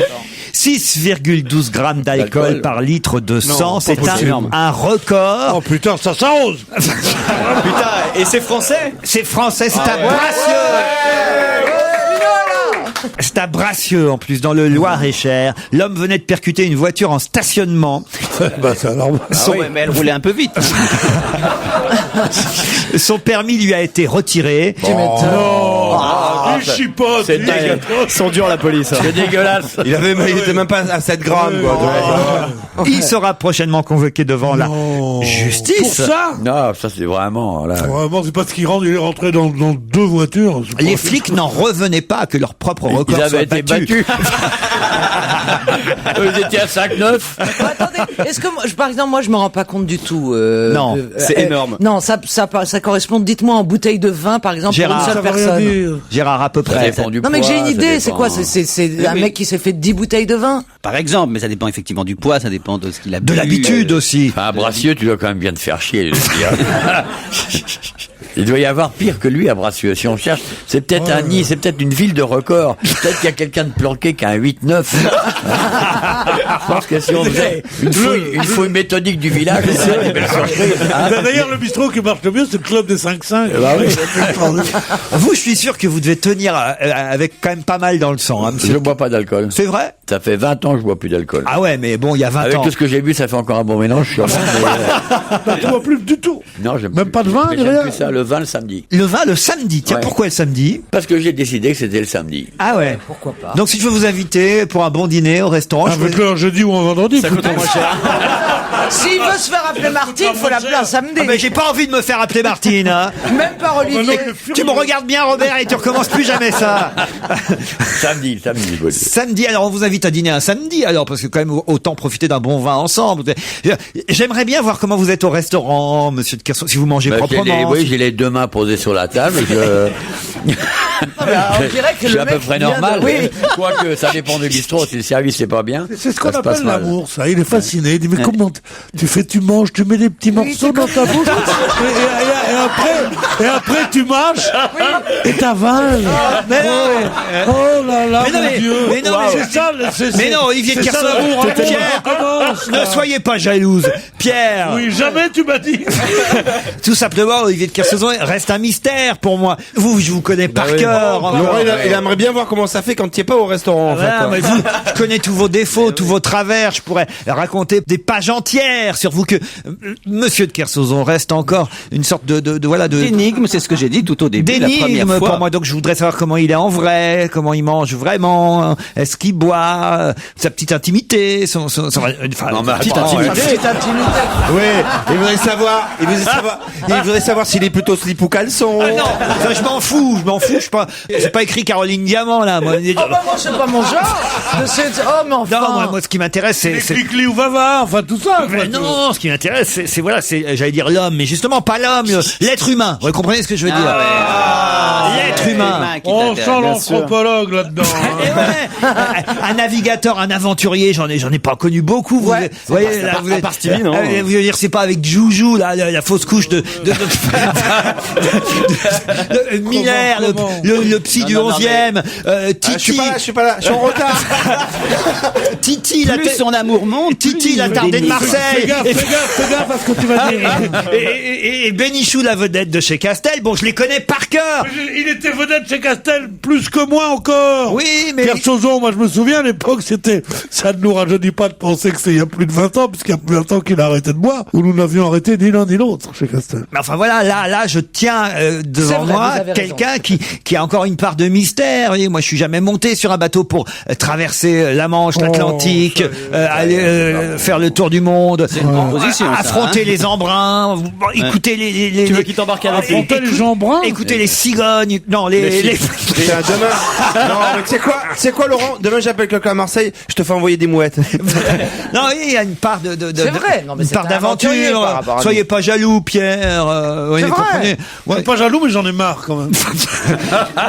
C'est tout. Oui. Ça me fait un peu plus Et rêver. puis après, quand il va partir, l'autre là, le grand blond là, quand il sera parti, Ouais. il dira alors mon petit Pierrot, je dirais crève. Allez, on se retrouve dans un instant. Laurent Ruquier, c'est jusqu'à 18h30 sur Europe 1. Europe 1. On va se gêner. Oui, tu le peux. Tu peux répondre aux questions de Laurent. Enfin, normalement. Qui a dit je voudrais que vous fassiez tous attention à ce que vous postez sur Facebook, parce que quoi que vous fassiez, on vous le ressortira à un moment ou un autre de votre vie. Paris Hilton. Non. Nicolas Sarkozy? Non. Bon, Paris Hilton, elle vend des sextapes qu'elle fait. Elle doit pas être gênée par des infos. Je répète la phrase si vous le voulez bien. Je voudrais que vous fassiez tous attention à ce que vous postez sur Facebook, parce que quoi que vous fassiez, on vous le ressortira à un moment ou à un autre de votre vie. C'est adressé à des enfants? C'est adressé à des enfants. Xavier Darcos? Non, pas Monsieur Darcos. C'est un politique? C'est un politique. Français? Français, non. Bonne- Luc Châtel, pardon? Non, bonne Obama. question. Barack Obama. Barack Obama, bonne réponse de Gérard Miller qui a grillé Caroline Diamant. Ça a d'ailleurs créé une polémique aux États-Unis, puisque le président des États-Unis a souhaité intervenir auprès de tous les écoliers, et il a envoyé une vidéo dans les différentes écoles pour s'adresser à eux en cette rentrée scolaire, et les républicains ont protesté en disant que c'était un abus politique. Ils ne voulaient pas qu'un communiste vienne endoctriner leurs enfants. Alors que c'était pas vraiment d'ordre politique, son discours envers les écoliers, c'était des conseils aux jeunes, genre travaillez bien si vous voulez réussir, faites attention à Internet. En gros, on voit bien, hein, il dit voilà, allez pas trop sur Facebook. Ouais, c'est un peu trop précis, je trouve, comme recommandation de la part d'un président des États-Unis. Si, qu'ils disent méfiez-vous d'Internet ou qu'ils justement, ça on le dit tout le temps. Parler de Facebook, moi je suis sidéré. Oui, mais c'est le rôle des parents. Vous n'êtes pas le rôle d'un sidéré, vous président. êtes sidéré. Non, je suis sidéré par la façon dont les enfants se servent. Moi, souvent, quand je veux savoir quelque chose sur mes enfants, avant de les appeler, je regarde Facebook, je sais les choses qui s'est passées il y a 5 Bah minutes. oui, mais moi, elle m'a retiré. Bah, ils sont cons, vos enfants, de vous avoir pris comme amis. Bah ouais, moi, elle m'a enlevé. Elle m'avait prise et elle m'a enlevé. Votre Bah oui. fille vous a enlevé. Elle m'a enlevé de Elle Facebook. t'a détagué? Je sais pas si Mais il a Pierre raison. Bénichou comprend bien tout ce Oui, qu'on dit non, là. je me doute. Pierre, voyez ce que c'est Facebook. Ouais, c'est l'ordinateur. Hein. Le truc carré, là. Ordinateur, Facebook. Non, on tape un truc et t'as tout le truc sur la vie des gens, ouais. Ah non, mais C'est Wikipédia. c'est une sorte de club, vous voyez. Ah ouais, tu peux chatter. Voilà, on peut chatter entre amis. Si par exemple vous me demandez comme ami, j'ai le droit de vous refuser, j'ai le droit de vous accepter. Si je vous accepte, vous allez voir un petit peu par exemple quel est Mais mon... à quel moment ça se passe? Comment ça, à quel moment ça se passe? Bah, quand tu es devant l'ordinateur. Ça marche mieux quand l'ordinateur est allumé. Et que tu es devant. Et que tu es devant. Tu prends, on va te créer un profil. Et vous-même, alors, vous êtes ordinaire, parce que je me moque de Bénichou qui... Non, et maintenant, vous voulez vous moquer de moi, c'est ça? Bah ouais, parce que je suis sûr que Facebook, vous connaissez pas non plus, vous. Si, je connais, justement. Ah ouais, vous êtes sur Facebook, vous. Ah, bah, j'ai entendu parler, moi, je regarde pas, je touche pas ça. Ah voilà, vous n'ouvrez jamais un ordinateur. Si, bah, pour travailler, pour faire de la météo, choses comme ça, beaucoup, mais Ah, pas pour la météo. Ah bah Ah oui, oui, c'est utile. Ah, parce que maintenant, vous êtes totalement assistés, les marins. C'est-à-dire que moi, presque, je pourrais naviguer, en fait, avec... Ouais, essayez quand même. Mais, non, mais je vous le recommande vivement, ça ferait de la place dans les studios, là. Mais c'est vrai, quelqu'un comme vous, aussi intelligent, vif et tout, avec les moyens intellectuels que vous pouvez tout faire. Bon, franchement, avec les moyens technologiques, les satellites, tout ça. Les gens, C'est à la portée de n'importe qui Franchement, maintenant. vous, monsieur de Kersauzon, vous avez fait ça, vos records, vous les avez battus à une époque où on faisait ça quasiment... À la lampe à huile. Voilà. À la pioche, Ah, voilà. Ouais. Mais les petits cons d'aujourd'hui, là, ils font ça, ils sont... Bien sûr, tous peur. Ouais, faut être bon quand même. Oui, puis manœuvrer sur le bateau, vous êtes gentil. Ah bah non, mais j'aurais un équipage. Ah bah oui. Ah d'accord. Ah, Bien sûr. Je ferais comme Kersauzon, je gueulerais contre les autres. Je ferais, Eh, Béniche. Quoi? Sur mes bateaux, il n'y a jamais un mot, tout se fait par signe. Ah ouais? Parce que c'est grand. Pourquoi donc vous prenez des souris malentendants? Non, mais comme les bateaux sont grands, ça se fait par signe. Tu vois, ça Mais se voit comment que tu vous fais allez les pas... signes? Les signes, tu fais des signes Comme ça, toi-même ou regarde, il y a comme des ça. signes, Je fais comme ça, par exemple, tu vois, regarde. Ah ouais? Mais non, mais avec le bruit de la mer, on En doit fait, pas il n'y a même pas s'entendre. besoin de donner d'ordre. Les gens savent ce qu'ils ont à faire au moment quand vous préparez une Bah marche. alors c'est encore mieux, j'ai rien à C'est foutre, je comme- pourrais dormir. Eh, invitez-nous, vous Non, verrez vous si seriez les gens obligé de savent. penser pour savoir où il faut aller demain. Parce qu'on peut pas commander sans être bon. Ah mais regardez ce que je fais ici, franchement, vous voyez, hein? Oui, mais vous commandez ce que vous êtes excellent dans ce métier. Voilà. Oui, je suis habitué à avoir un équipage. De temps en temps, je donne la parole à bâbord, de temps en temps à tribord. Ça va, tiens, c'est quoi bâbord et c'est quoi tribord? Ouais, chaud, moi, là, par exemple. Alors, écoutez, j'ai une chance sur deux. Laurent. Il la ramène alors. C'est cours et jardin. Tac. Ouais. Bâbord et tribord, il faut prendre le mot batterie. Et on sait que bâbord est à gauche, donc, comme dans le mot batterie, et tribord est à droite. C'est un marin qui m'a dit ça. Est-ce que c'est vrai, Olivier? Mais à droite de quoi? Non, j'ai rien compris à ce que t'as dit. Mais comme je savais déjà où étaient bâbord et tribord, j'ai pas non plus écouté avec une attention très vive. Allez, dans un instant, Serge Liado pour la chronique musicale. 16h, 18h30 sur Europe 1, avec Laurent Ruquier. On va se gêner. C'est la suite, on va gêner sur Europe 1 avec autour de Laurent Ruquier. Aujourd'hui, Pierre Bénichou, Caroline Diamant, Olivier de Kersauzon, Jérémy, Jojo Michalak, Gérard Miller, Titoff. Et on joue maintenant avec la musique.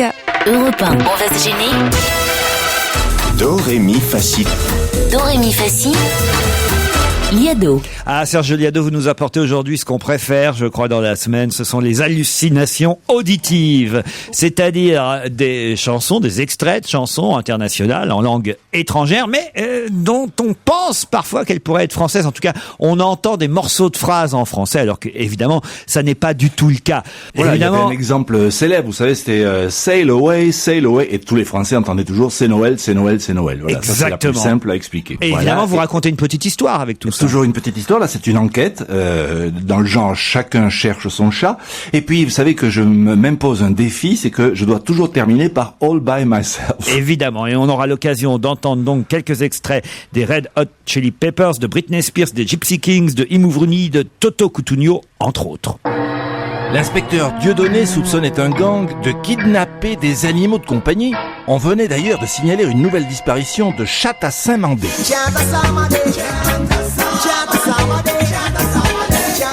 Il décide d'interroger les témoins. Arrivé à l'entrée de l'immeuble, il oublie de s'essuyer les pieds sur le paillasson et la concierge agite un balai menaçant. Dites donc, Dieudonné, j'ai balayé, on s'en bat les couilles. Heureusement, un locataire d'origine étrangère vient à la rescousse du policier. Sachant que l'époux de la pipelette est aide-soignant, il lui lance Tom Murray, lave des zizi.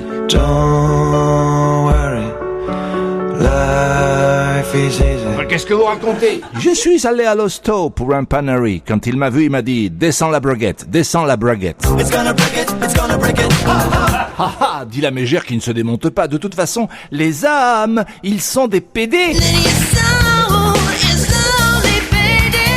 Revenons à l'enquête, dit l'inspecteur. Madame Michu, vous le connaissiez bien, Amy, la chatte qui a disparu. Ah, pour ça, oui. Quand je laisse la fenêtre ouverte, elle va dans ma chambre, elle chie dans mon lit. C'est moi qui la nourris depuis qu'elle est toute petite, je m'en souviens. Lorsqu'elle aimait les chips. Enfin, elle préférait le poisson. D'ailleurs, pour les chats en général, rien ne vaut l'arrêt. On s'est rendu compte qu'il se passait quelque chose d'anormal quand dans le quartier le soir, on n'a plus entendu miauler les chats. J'ai dit à mon crétin de fils qui prétendait avoir vu Amy, la chatte, tu as vu la chatte Amy cantare? Lasciatemi cantare. Mon frère m'a dit, je suis même allé jusqu'au Mans pour voir si tu sais, elle n'était pas chez tante Cécile.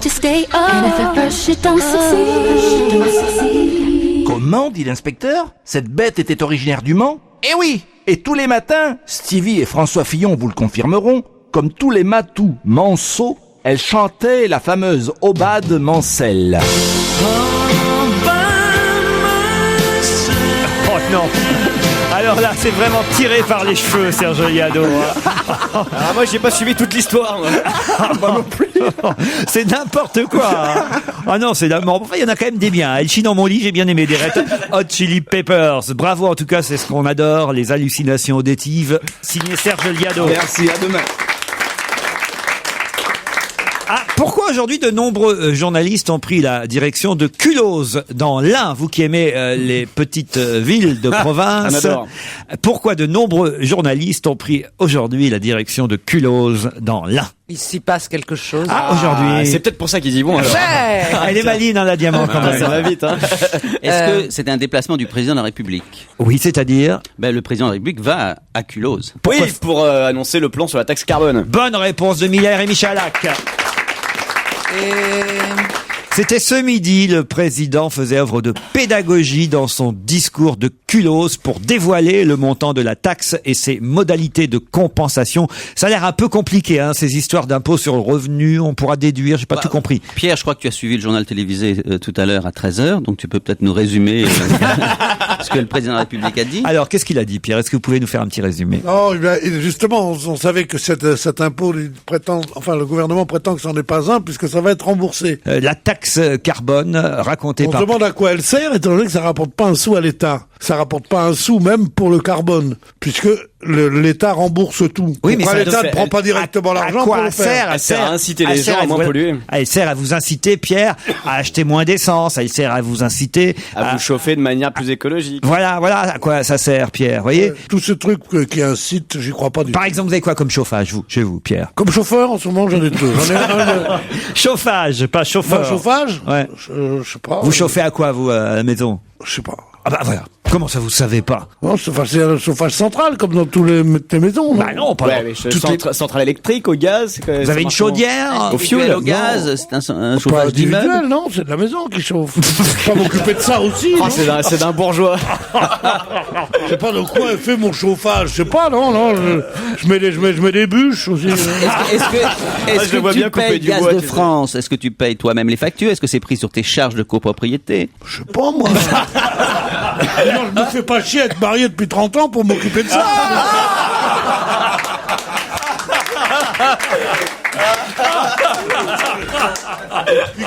Puis quoi, comment on lance les gosses? Puis quoi?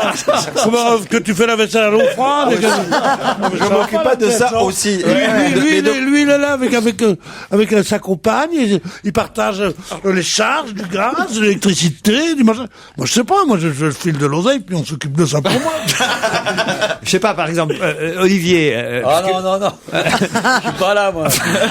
Je suis parti, ça fait déjà une demi-heure que je suis parti. Vous chauffez à quoi, vous, alors, par exemple? Chez vous, pas sur le bateau. Sur le bateau, c'est pas chauffé. Oui, en Polynésie. Tu te chauffes avec quoi? Je sais pas, en Bretagne, on a besoin de chauffage en Bretagne. Non, on n'a pas besoin de chauffage. Comment ça, on n'a pas besoin de Bretagne? Moi, je chauffe jamais. Vous chauffez jamais? Non. Dans la fenêtre ouverte en hiver. Ah, moi aussi. C'est comme les enfants courgeux. On pourra dormir ensemble, la fenêtre ouverte. Arrêtez de le chauffer comme ça. Je plaisante, attendez, il est parti à Tahiti dans quelques heures, quelques jours. Mais justement, je vais le temps de les mettre un petit coup avant. Avant de décoller quand même. Rappelle le numéro de la chambre. non, franchement, vous là pour le coup, il a peut-être pas de radiateur, mais vous le chauffez justement, Caroline. T'es courageux parce que tu verrais son mari, le master que c'est, d'une baffe, tu sais pas savoir où il t'en va. Moi, j'ai peur de rien, moi, dans ce côté-là. Non, c'est vrai que le mari de Caroline, attention, faut vous méfier quand même. Il est un peu comme moi, si tu veux. Non. Non, Attends, il est pas immense, il est pas petit, il est très bien. Non, il est super costaud. Alors justement, s'il est très bien, pourquoi vous allez chercher un autre, vous voyez? Oui, pourquoi? Pourquoi? Mais je ne cherche pas. Je plaisante. Et tu lui dis toujours que tu travailles sur RTL? Ton mari? Europe 1, on va se gêner. Attention, question si tu n'y réponds pas, bah t'es con. Qui va jouer l'assistante du professeur Charcot à la Salpêtrière dans un téléfilm prévu pour 2010. Un téléfilm ou un film, on ne sait pas trop encore, mais c'est un long métrage en tout cas. Un long métrage tiré d'un roman de Nathalie Reims qui s'appelle L'ombre des autres, une adaptation réalisée par Bruno Availlant. Je vous dis tout ça parce que je sais que ça ne vous aidera pas. Ouais, pas vraiment. Non. Si. Ah oui, Ça peut nous aider. Et donc, qui a été choisi pour jouer le rôle de l'assistante du professeur Charcot à la Salpêtrière? Roselyne Bachelot? Non. Non. C'est une actrice. Actrice, non. Voilà, c'est une chanteuse, Une qui chanteuse. va s'essayer à la comédie. Ou... Voilà, on peut dire ça. Voilà. Ouais, ouais, Alors ouais. maintenant, Morane, non. il vous suffit de trouver le nom de la chanteuse. Gérard Miller. Non. On a envie de la voir en infirmière ou pas? Laurie. Non, elle n'est ni brune ni blonde. Bah, et quoi on a... C'est Mylène Farmer. Mylène Farmer, bonne réponse de Caroline Diamant. Comment tu fais ça? l'assistante de Charcot, c'est drôle. Ah, ouais, c'est effectivement Mylène Farmer qui jouera l'assistante du professeur Charcot. Tout à l'heure, on parlait d'hystérie. Voilà, Charcot, c'était Charcot, le grand il a- maître de l'hystérie. Il a inventé l'hystérie. Il Et il a pas avait inventé. comme, il Il a pas inventé. il a nommé l'hystérie. Mais non, il a pas nommé du tout. Hystérie, ça vient de utérus. À l'époque, on croyait que les femmes l'hystérie étaient- des femmes, c'était leur utérus qui se déplaçait à l'intérieur du corps pendant très longtemps. Ça existe depuis des siècles, évidemment. Ça a été Non, mais identifié. c'est lui qui a mis dans le traitement psychiatrique l'hystérie comme une chose centrale. Voilà un mec qui connaît rien au chauffage puis qui va vous faire un cours sur l'hystérie. Et c'est là-dessus qu'il avait comme assistant à la Salpêtrière Mylène Farmer. un jeune Autrichien du nom de Sigmund Qui Freud. n'était pas du tout son assistant. Freud était fasciné par Charcot, il a traduit Il est Charcot, venu il est chez venu lui. en France Il est venu. voir ce que faisait Charcot, mais il n'a pas été son assistant. C'est beau, hein, cette discussion. Moi, je bois leurs vrai qu'il paroles. était- C'est ça, ouais. Élève de Charcot, peut-être. Freud était élève de Charcot. Voilà. Voilà. En tout cas, Mylène Farmer pour camper quelqu'un qui étudie Charcot, l'hystérie, c'est je trouve que c'est quand même c'est bien, un c'est bien excellent trouvé. choix. Dans un instant, une autre question. De l'humour, de la dérision, de l'actualité, c'est comme ça les après-midi sur Europe 1 avec Laurent Ruquier. Europe 1, on va se gêner. La question Bernard Madoff. Si tu réponds bien, tu peux piquer le salaire de Bénichou. Ah, ça c'est une question sur laquelle tout le monde s'excite toujours Ah, c'est généralement. normal. Mais là, je dois dire que monsieur Olivier de Kersauzon a un avantage sur vous parce que je vous emmène du côté de Paimpol. Et chaque année, du côté de Paimpol, il y a 3000 personnes qui débarquent. Qui débarquent pourquoi? À la même date chaque année? Oui, à peu près la même Pour saison célébrer. chaque année. Pour célébrer un Pour se événement marier. historique. Non, non, non. Il débarque quand là? Maintenant là? Ah là, en ce moment, voilà, se marier. jusqu'au mois d'octobre, ils y seront à Paimpol. Ah, Ils débarquent jusqu'au d'où? octobre. Ah ben ça, ils viennent de partout, de Chine parfois, de Pologne, d'un peu partout en France, mais de l'étranger Ah, aussi. c'est pour une donc. fête. Pas pour une C'est fête. un rapport avec un film? Du tout. Et il reste parfois 3 mois. C'est un rapport avec la nature sûrement. Il doit se passer Ce sont quelque les chose. oiseaux. Et je sais pas, il y a des vendanges, Ouais, les Alors, vendanges de Paimpol. C'est très célèbre. j'ai dit que je buvais Le pas. vignoble de Paimpol est très connu dans l'honneur de la France. Un petit vin délicat, jaune à rayures. C'est le seul pinard qui a des rayures comme le dentifrice Signal dans le temps. Tu vois. Quand tu te verses un verre, t'as une raie jaune, une raie rouge, une raie jaune, une raie rouge. C'est le vin de Paimpol. Ça bourre bien la gueule, hein, tu vois. Et il y a qu'avec ce vin-là que, après l'alcoolotest, tu peux avoir un 18 sur 20 en ayant bu un demi-verre. Hein. Il est recommandé par la gendarmerie. Alors, c'était pas si idiot, vous voulez que je vous dise. Ah bah voilà, Bah, moi bien. je cherche monsieur. Non, mais on n'a jamais dit que c'était idiot ce que vous disiez. Parce que ce ne sont pas les vendanges, évidemment, mais quand même, on se rapproche. C'est gastronomique. Gastronomique. Non, alors il y a un fruit qui arrive à maturité qu'on récolte pendant 3 mois. Les truffes. pas un fruit. Pas un fruit, un légume. C'est les truffes de Paimpol qui sont très bonnes. Paimpol. Ah là là. Elles sont excellentes. Un mot, Olivier, sur les truffes de Paimpol. Ce sont uniquement cherchées par des cochons bilingues. Parce que le cochon bilingue a souvent un groin un peu plus étroit parce qu'il a dû faire des efforts de prononciation. Alors que l'autre il se vautre dans la prononciation. Et que là, le cochon bilingue est un peu plus raffiné. Et il indique la taille de la fruite et le grammage. Alors c'est pas la truffe, hein, vous Non, voyez. mais les truffes de Paimpol ne sont mangées que par les marins du Périgord, hein, c'est bien. Voilà. Alors, Est-ce que c'est un légume? on en récolte 6000 tonnes et il s'agit d'un légume. Un légume. Et il s'agit du plumage. On appelle ça le plumage. Le plumage. Ok, donc c'est un truc touffu. Le poireau. Le poireau alors. Non, on plume pas le poireau. Et les mecs qui viendraient de Chine. L'artichaut. L'artichaut, non, pas l'artichaut, mais là... Attendez, le plumage, c'est une image? Ah non, Non, c'est un légume qui a Un des légume plumes. qui se plume? Non, Ouais, qui a des Le plumes. radis? Ce sont 3000 plumeurs qui arrivent, et c'est pas plumeur Baudou, hein, c'est 3000 plumeurs qui Quel arrivent talent. près de... Ah bah oui, comme je connais ma Bretagne. 3000 plumeurs qui arrivent près de Paimpol, et en plus c'est vrai que plumeur Baudou c'est dans le coin d'ailleurs. Mais là, à Paimpol, qu'est-ce qu'on plume? Il y a 3000 personnes, des étudiants chinois qui viennent plumer. Des plumeurs chinois. Eh oui. Ce sont des légumes à poil? Ah, ils viennent plumer les huîtres avant qu'elles s'envolent. Ah oui. Non, je voudrais qu'on revienne sur ce que vient de dire Caroline. Alors, on parle de plumage, elle dit, mais pourquoi? C'est des légumes à poil? Mais non, mais faut qu'on arrache quelque chose. si on Elle plume. dit le radis. Non, mais est-ce que le radis a une botte? Oui. Enfin. Comme Le radis a une botte. Je veux dire, il y a quelque chose à arracher. Est-ce que c'est un légume courant? D'ailleurs, on aura tout à l'heure au téléphone monsieur Gérard Lemeur qui est producteur de quoi? C'est ça en fait. Mais c'est courant Un comme légume qu'on mange souvent. Alors c'est pas si courant que ça. Ça coûte cher. Ok, est-ce que c'est un truc qu'on mangeait pendant la guerre?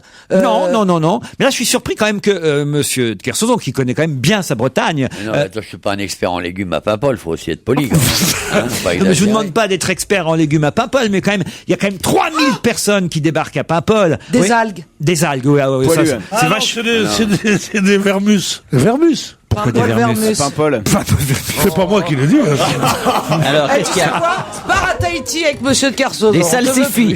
plus. Ça suffit, hein, Gérard, c'est pas ça du tout. Non. Le sale, c'est fait comme ça. Non. Est-ce que c'est Céleri. servi couramment dans les restaurants? Je vais vous aider. Hein. Les choux. On détache les grains de la gousse comme on arrache les plumes d'un poulet. Je vois pas. Attends, Donc, mais ça a commencé le 10 juillet la récolte, hein, et ça va s'arrêter là vers le 15 octobre. Il y a 354 producteurs dans votre Des région. courges. Non, pas les courges. Attendez, on plume le pas la petit rond, courge. la citrouille. Non, on plume pas la citrouille. Est-ce que ça coûte cher? Alors écoutez, j'imagine que ça coûte cher parce que c'est quand même un produit finalement assez rare qui se présente sous forme de gousse jaune paille à marbrure violette contenant des grains blancs et presque ronds. Et qu'est-ce qu'on mange? Ben c'est la question que je vous pose. Non, mais qu'est-ce qu'on mange? On mange un grain blanc qui est dedans? Je vais prendre tout de suite au téléphone monsieur Gérard Lemeur. Bonjour monsieur Lemeur. Bonjour, Vous avez- bonjour toute l'équipe. Vous avez vu comment il sèche sur votre légume, hein? Quand je verrai monsieur de Kersauzon, je vais lui tirer les oreilles. Ah ouais, hein, quand même. Prends des vitamines avant, hein. On parle-moi meilleur, là, l'autre idiot, là. Eh, j'en ai pas parlé pour faire durer pour ton produit, alors tu te calmes, hein. Ça va? On a compris, là? Dites, est-ce qu'on peut quand même donner la réponse alors, C'est monsieur? le coco de Paimpol. Bravo! Voilà, Je le disais pas pour ça faire durer. C'est le coco de Paimpol. Bonne réponse d'Olivier Kersauzon. Voilà. Non, alors ça, je suis surpris, vous le Mais je le saviez. disais pas pour faire durer, l'autre idiot va me tirer les oreilles, tu me parles meilleur, moi, choucroute, là. C'est quoi le coco de Ah Paimpol? bah, expliquez alors ce que c'est que le coco de Paimpol, Olivier. Bon, bah, je sais pas ça, il faut pas les prendre n'importe où, hein. Ah oui. Mais si vous allez chez d'autres gens que Monsieur Lemeur, vous en aurez des très bons, parce que c'est un haricot blanc, fondant, qui a une énorme qualité, c'est délicieux. C'est un haricot. Un haricot? Un haricot demi-sec. C'est bien Ouais. ça, monsieur Lemeur? Tout à fait, c'est un haricot demi-sec qui est en AOC depuis 1998. Demi-sec en Bretagne, ça dépend des années. Alors, quelle qualité il a par rapport aux autres haricots? Oh, c'est merveilleux le coco. Ah oui? Voilà, donc c'est un haricot. Avec les côtes de mouton, c'est Ouais, ouais. merveilleux. Et puis il permet de faire Avec les côtes d'Armor aussi, il permet de c'est faire des bon. flatulences aux algues. Il y a qu'à Paimpol qu'on en trouve. Tout à fait, ça regroupe 84 communes de la région de Paimpol. Donc aujourd'hui, il est beaucoup repris par les grands cuisiniers. tout ça par ses qualités gustatives.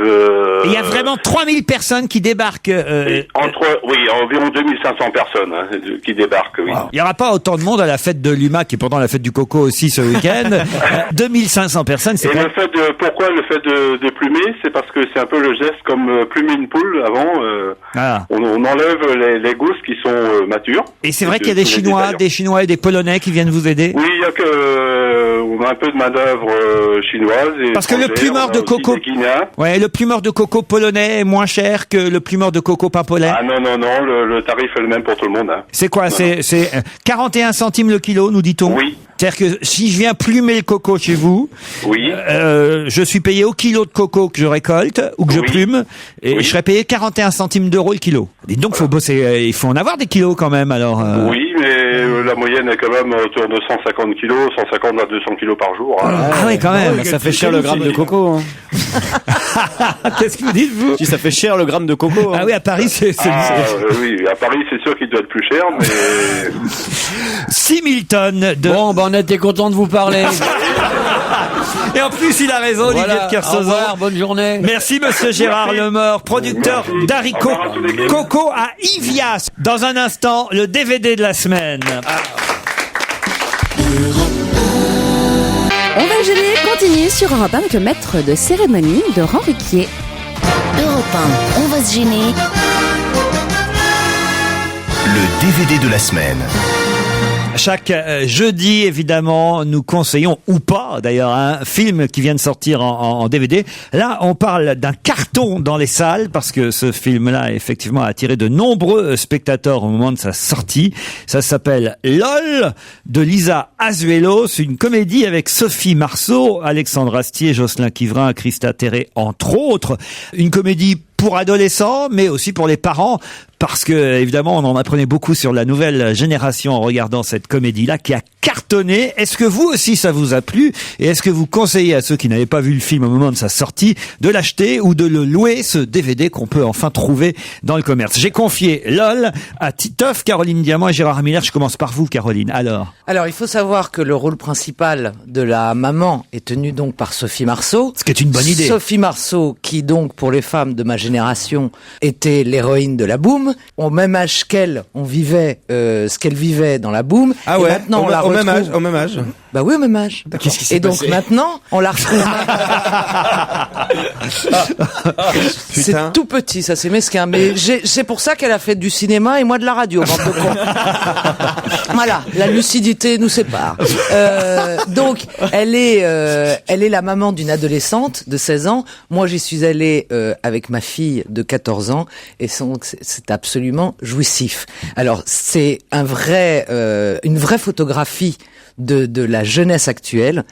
Elle évite les clichés, elle est comme ce qu'avait réussi la boum, c'est une comédie. La jeunesse actuelle du 16e arrondissement. Oui. Non, la jeunesse actuelle, non, je suis pas d'accord, pas du 16e arrondissement. Non, un peu du 7e aussi. Non, elle est dans un milieu très bourgeois. Comme c'était le cas dans la boom à l'époque. Exactement. Mais la façon de s'exprimer, excuse-moi, de mettre un adjectif qui est trop partout, je l'entends, chez tous les adolescents, c'est trop pas, c'est trop beau, c'est trop pas cool, ça n'appartient pas qu'à la jeunesse du 16e arrondissement. Donc, c'est... Titoff a raison, juste sur ce point-là, c'est comique. Mal, hein. Tous les gosses sont sur le dos des fringues, je sais pas à combien de milliers d'euros, ils habitent quasiment dans des hôtels particuliers. Et alors pourquoi pas? Mais très bien. En tout cas, pardon, mais je me suis vraiment beaucoup amusé en regardant. L'adolescence des pauvres, ça dure pas longtemps, ils sont boulot vachement vite, donc... Mais non, mais c'est vrai. Si tu veux faire un film sur l'adolescence, faut prendre des riches. Mais en plus, moi j'ai pas dit que c'était mal. J'ai pas dit que c'était mal parce qu'il y a un côté justement. Vous sortez de milieu aisé tous ou pas? Parce que à un moment donné, quand t'as 14 ans, 15 ans ou 16 ans, le premier mec que t'embrasses, les préoccupations qu'ils ont au-delà effectivement des possibilités des parents, dans d'autres quartiers de s'embrasser, d'avoir des potes, de pas passer pour un con devant ses amis, il y a des choses qui sont qui appartiennent à. Moi, je trouve quand même le film très réussi. C'est un film réussi. C'est vrai que c'est pour les ados, pré-ados plutôt, parce qu'en général, on voit des enfants de 16 ans, mais ça fascine vraiment ceux qui ont entre 10 et 14. Il faut y aller avec les enfants. Mais c'est intéressant aussi pour les parents. Mais moi, j'ai adoré. Qui voient un peu comment ça se passe chez les ados, quoi. Ceux qui vont pas fouiller sur Facebook, vous voyez. Je trouve Sophie Marceau formidable. Elle est vraiment Divine. très très bien. Est-ce que tu dirais que c'est trop de la balle, par exemple? C'est trop de la balle, mais c'est pas démodé mal. déjà. Non, De la balle, ça c'est vieux. La vraie bonne idée, c'est d'avoir mis Sophie Marceau dans le rôle de la maman. Ouais. Non, tout est bien. Parce que c'est vrai qu'elle nous a accompagnés tout au long de notre vie, et avec un rôle comme ça qui a été extraordinaire de cette petite adolescente dans la boum, et là de la voir en maman comme ça un petit peu préoccupée par Il y a les deux là-bas qui sont morts de rire. Mais non, parce Ils sont MDR même. MDR. Qu'est-ce qu'il y a Bénichou et Kersozon? Sophie Marceau les a accompagnés tout au long de leur vie. Même pas nous, pas nous. Mais non, vous c'est Denise Gray, évidemment. On a l'impression qu'il dit Victor Hugo m'a accompagné tout au long de machin, oui. Non, Sophie Marceau m'a accompagné dans la Excuse-moi, boum, les c'est femmes- pas une actrice Ouais, générationnelle. d'accord, oui. Ce qui est amusant aussi, on peut le dire, juste pour comparer, c'est que c'est l'envers du film Beau Gosse. Vous savez, Beau Gosse est sorti récemment où tous les ados étaient grosso modo laids et boutonneux. Ici, tous les ados sont beaux. C'est amusant. Pas spécialement. Oh, si, ils ont Non, tous mais des ils sont un bonnes peu petites bébés gueules. brunes. Ils ressemblent Très bien. au groupe Les Bébés ça, Brunes. moi, Voilà, c'est Oui, ça. un peu les bébés brunes. Mais vous savez ça pas. m'a accompagné pendant toute la semaine dernière, les bébés brunes. Alors, moi, tu vas savoir ce que les bébés brunes ont pu m'accompagner. Alors, de les voir maintenant jouer des pépés bruns, ça me Non, moi j'adore leur coupe de cheveux. J'ai mon petit cousin qui a la même coupe de cheveux et j'adore parce que c'est très sophistiqué les garçons, là, ils ont une espèce de truc. C'est les Bébés Brunes. Non, mais franchement, le Les film- répliques sont tellement réelles. D'ailleurs, elle a dédié à sa famille parce que elle a une adolescente, Lisa Azuelos, la réalisatrice, et on sent que c'est du pur vécu. Et je peux vous dire qu'en tant que mère d'adolescente, effectivement, où tu es obligé de demander 20 fois à ton enfant de venir manger quand elle fait la scène, où on les voit tous dire j'arrive. Le fait, bon voilà, c'est la génération Facebook, la génération Mais oui. iPod, la génération C'est iPhone. bien vu et MSN. rigolo. Et tout ça, on le découvre pour la première fois dans un film. Oui, C'est- Alexandre Astier, dans les parents, le couple divorcé, il faut dire qu'il est excellent, Alexandre Astier. Et puis c'est écrit par un scénariste qui est dans l'air du temps, qui doit avoir 25 balais à peu près, donc il connaît un petit peu. C'est qui, le scénariste? C'est Nance Delgado qui a Elle a écrit le film. Avec Qui- elle. Avec Avec Lisa elle, ouais, Azuelos. ouais, mais je crois que c'était une idée de Nance Delgado au départ, qui est notamment un des auteurs et qui bosse Mustapha, etc. Donc ils sont vachement dans l'air du temps, et c'est pour ça que ça colle à la réalité des choses. Lisa Azuelos, rappelons-le, c'est la fille de Marie Laforêt, pour ceux qui ne Elle est le belle, hein. sauraient pas. Belle, cette fille. Et elle joue le rôle du psy. On voit à un moment donné un Oui. psy qui fait Ah, Lisa Azuelos, pas Marie Laforêt. Non, Parce que Lisa Azuelos. c'est comment s'appelle-t-elle, je veux dire, Lara Fabian, j'allais dire. Françoise Fabian qui joue le rôle de la Ouais, la grand-mère. De la grand-mère, et elle fait dans ce film des clins d'œil très assumés à la boum d'ailleurs. C'est ça qui est bien, c'est qu'elle a pas décidé de faire style je fais un film complètement Et elle séparé. fait un clin d'œil à sa maman aussi. À sa parce maman avec la chanson. À un moment donné dans la boum, justement qu'il y a dans le film, on entend la voix de Marie Laforêt qui chante Fais-moi l'amour comme Fais-moi à 16 l'amour ans. comme à 16 ans. Voilà, donc Absolument. c'est mignon, un clin d'œil à sa Oui, maman. puis il y a la petite fille de Marie Laforêt qui joue dans le film. Françoise Fabian est en tout cas très bien dans le rôle de la Toujours grand-mère. très bien, Françoise. Ah oui, ça c'est une copine à vous. alors. Chacun sa Sophie Marceau. Exactement. Tu peux pas comprendre, c'est comme Geoffrey de Perrac. Voilà. En tout cas, le jour où Sophie Marceau jouera la grand-mère dans un film, ça nous fera un choc, hein, croyez-moi. Hein. On aura oui. Là, on va morfler. Bénichou sera plus là pour le voir, mais Alors ça, c'est pas bien de dire ça. non, c'est vrai, mais je plaisante. Parce que là, notre Pierre est dans une forme étonnante il peut voir la boum 10, Pierre. Croyez-moi, il peut voir la boum 10. Mon Pedro. Olivier Il Kersozon. n'y a pas de mon Pedro qui tienne maintenant, c'est fini. Hein. Olivier, tu as vous dit que je serai plus là, je ne serai plus là. Vous n'allez jamais au cinéma, vous, hein, j'imagine. C'est pas Non. votre... Non, ça, jamais un DVD. Si, le DVD, ouais. mais Ah bah, la semaine prochaine, on vous donne un DVD, alors, si vous voulez. J'aurais pas le temps de le voir. Ah bon, d'accord. Mais ah non, là, je suis désolé. fallait Le tenter. mec qui dort 3 heures par nuit, il peut pas dire j'ai pas le temps. Non, parce que j'ai autre chose à faire en ce moment, puis c'est tout. Occupe-toi de Sophie Marceau qui a accompagné ta vie d'idiote, là. Sophie Marceau a accompagné ma vie. Ça m'a rappelé la boum quand j'étais jeune, puis là, une petite fille comme moi, bien, on est pareil, comme c'est émouvant et tout. Mais Non, mais toi. le micro n'a pas été fait pour entendre des conneries comme ça. Bah ouais, enfin, vraiment. Ça veut dire, Sophie T'insultes Marceau la m'a technique en accompagné. disant des trucs pareils devant un aussi beau système. Dans un instant, après les titres de 18h, nous essaierons de découvrir, moi je sais qui c'est, qui est caché dans la loge d'honneur, Ah ouais. puisque ce Magnifique, sera le c'est moment une de bonne idée. l'invité d'honneur. Vive l'invité d'honneur. Europe 1, on va se gêner. Attention, voici le moment de découvrir qui se cache dans la loge d'honneur. Hier, c'était Marc Lavoine, découvert en 30 secondes par Titoff. Marc Lavoine qui se cachait dans la loge d'honneur. Faut dire que depuis hier, alors, on a mis 18 techniciens sur le coup pour transformer... Mais pourquoi vous diminuez ma performance d'hier, en fait, d'intuition spontanée comme ça? Pour transformer encore plus la voix de notre invité d'honneur. Bonjour. Bonjour. Ah, vous voyez, là, franchement, là... Marceau. Non, c'est un homme? Première question, est-ce que vous êtes un homme? Non, parce que quand c'est aigu comme ça, même déformé, ça dépend, ça aurait pu être Patrick Juvet, je veux dire. Vous êtes comédienne? Oui. Sur scène actuellement? Oui. Ah, on va vite là. Eh ben. Comédienne sur scène actuellement. Brune? Non. Toi, t'es blond. Moi, je joue pas. Est-ce que vous jouez une pièce avec au moins 5 autres acteurs? Oui. Donc une pièce importante. Anne Brochet? Non. Vous avez beaucoup joué au théâtre ou c'est la première fois? Pas beaucoup. Pas beaucoup, mais un peu quand même. Et au cinéma? On vous voit plutôt au cinéma, ouais. Est-ce que vous avez au cinéma? Non. Est-ce que vous avez eu beaucoup d'histoires amoureuses dans votre vie? Ah oui. Est-ce que vous êtes très jeune? Oui.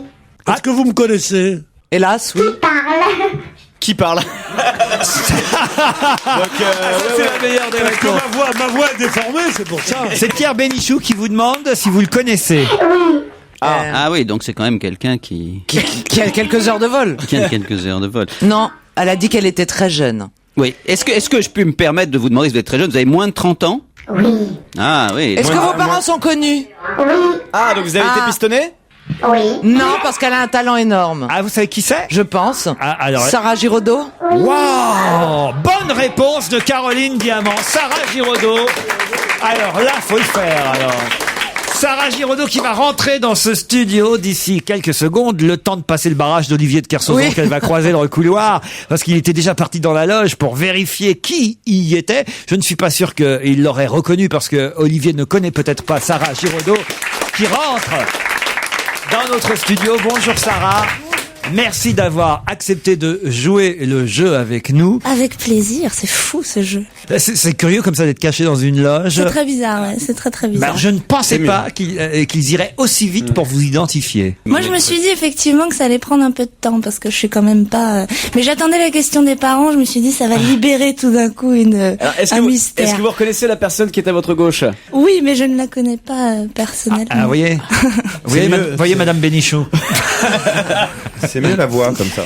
En tout cas, Sarah Giraudot est à l'affiche de La Nuit des Rois au théâtre Comédia, une comédie de William Shakespeare mise en scène par Nicolas Briançon, avec aussi Arié Elmaleh, Chloé Lambert et Henri Courceau, entre autres. On donnera toute la distribution tout à l'heure parce que on sait que les comédiens aiment ça et que c'est une troupe qui joue Shakespeare actuellement au théâtre Comédia. On en parle dans un instant après une première pause publicitaire. On va se gêner sur Europe 1 avec Laurent Ruquier. Jusqu'à 18h30. Jusqu'à 18h30 sur Europe 1, c'est On va se gêner. On retrouve Laurent Ruquier, ses complices et son invité d'honneur toute charmante. Qu'est-ce qui vous a mis sur la voie de Sarah Giraudot, qui était notre invitée d'honneur aujourd'hui, Caroline? Oui, alors c'est pas du tout le fait que ses parents soient connus, parce que quand j'ai demandé si vos parents étaient connus, c'était pour confirmer que je pensais à vous. Ah.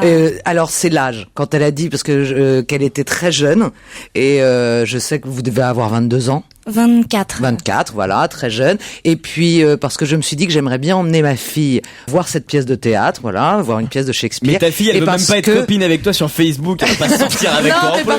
Mais en plus, parce que depuis que vous avez démarré votre carrière, on n'entend que des propos dithyrambiques vous concernant. Mais donc oui. ça donne très envie d'aller vous voir. J'allais vous donner comme indice au moment où je vous voyais un peu séché, puis finalement vous êtes allé assez vite. J'allais vous donner comme indice, elle a eu une révélation en dansant avec des pingouins, puisque effectivement vous avez obtenu très vite un Molière de la révélation féminine pour la valse des pingouins de Patrick Hautecoeur. Exactement. Ça a été un énorme succès qui vous a fait connaître. Ça a été un gros succès auquel je m'attendais pas du tout parce que c'était un rôle complètement muet. On va dire, c'est une handicapée, donc j'avais construit un langage, je sortais pas un seul mot en français, donc c'était très drôle. Mais parfois c'est les rôles les plus payants, effectivement. Moi je me souviens de ce Molière, Dieu sait que je suis pas tellement féru de théâtre. Dieu sait, oui. Je me souviens de ce Molière. Tu te souviens de Molière, toi, carrément.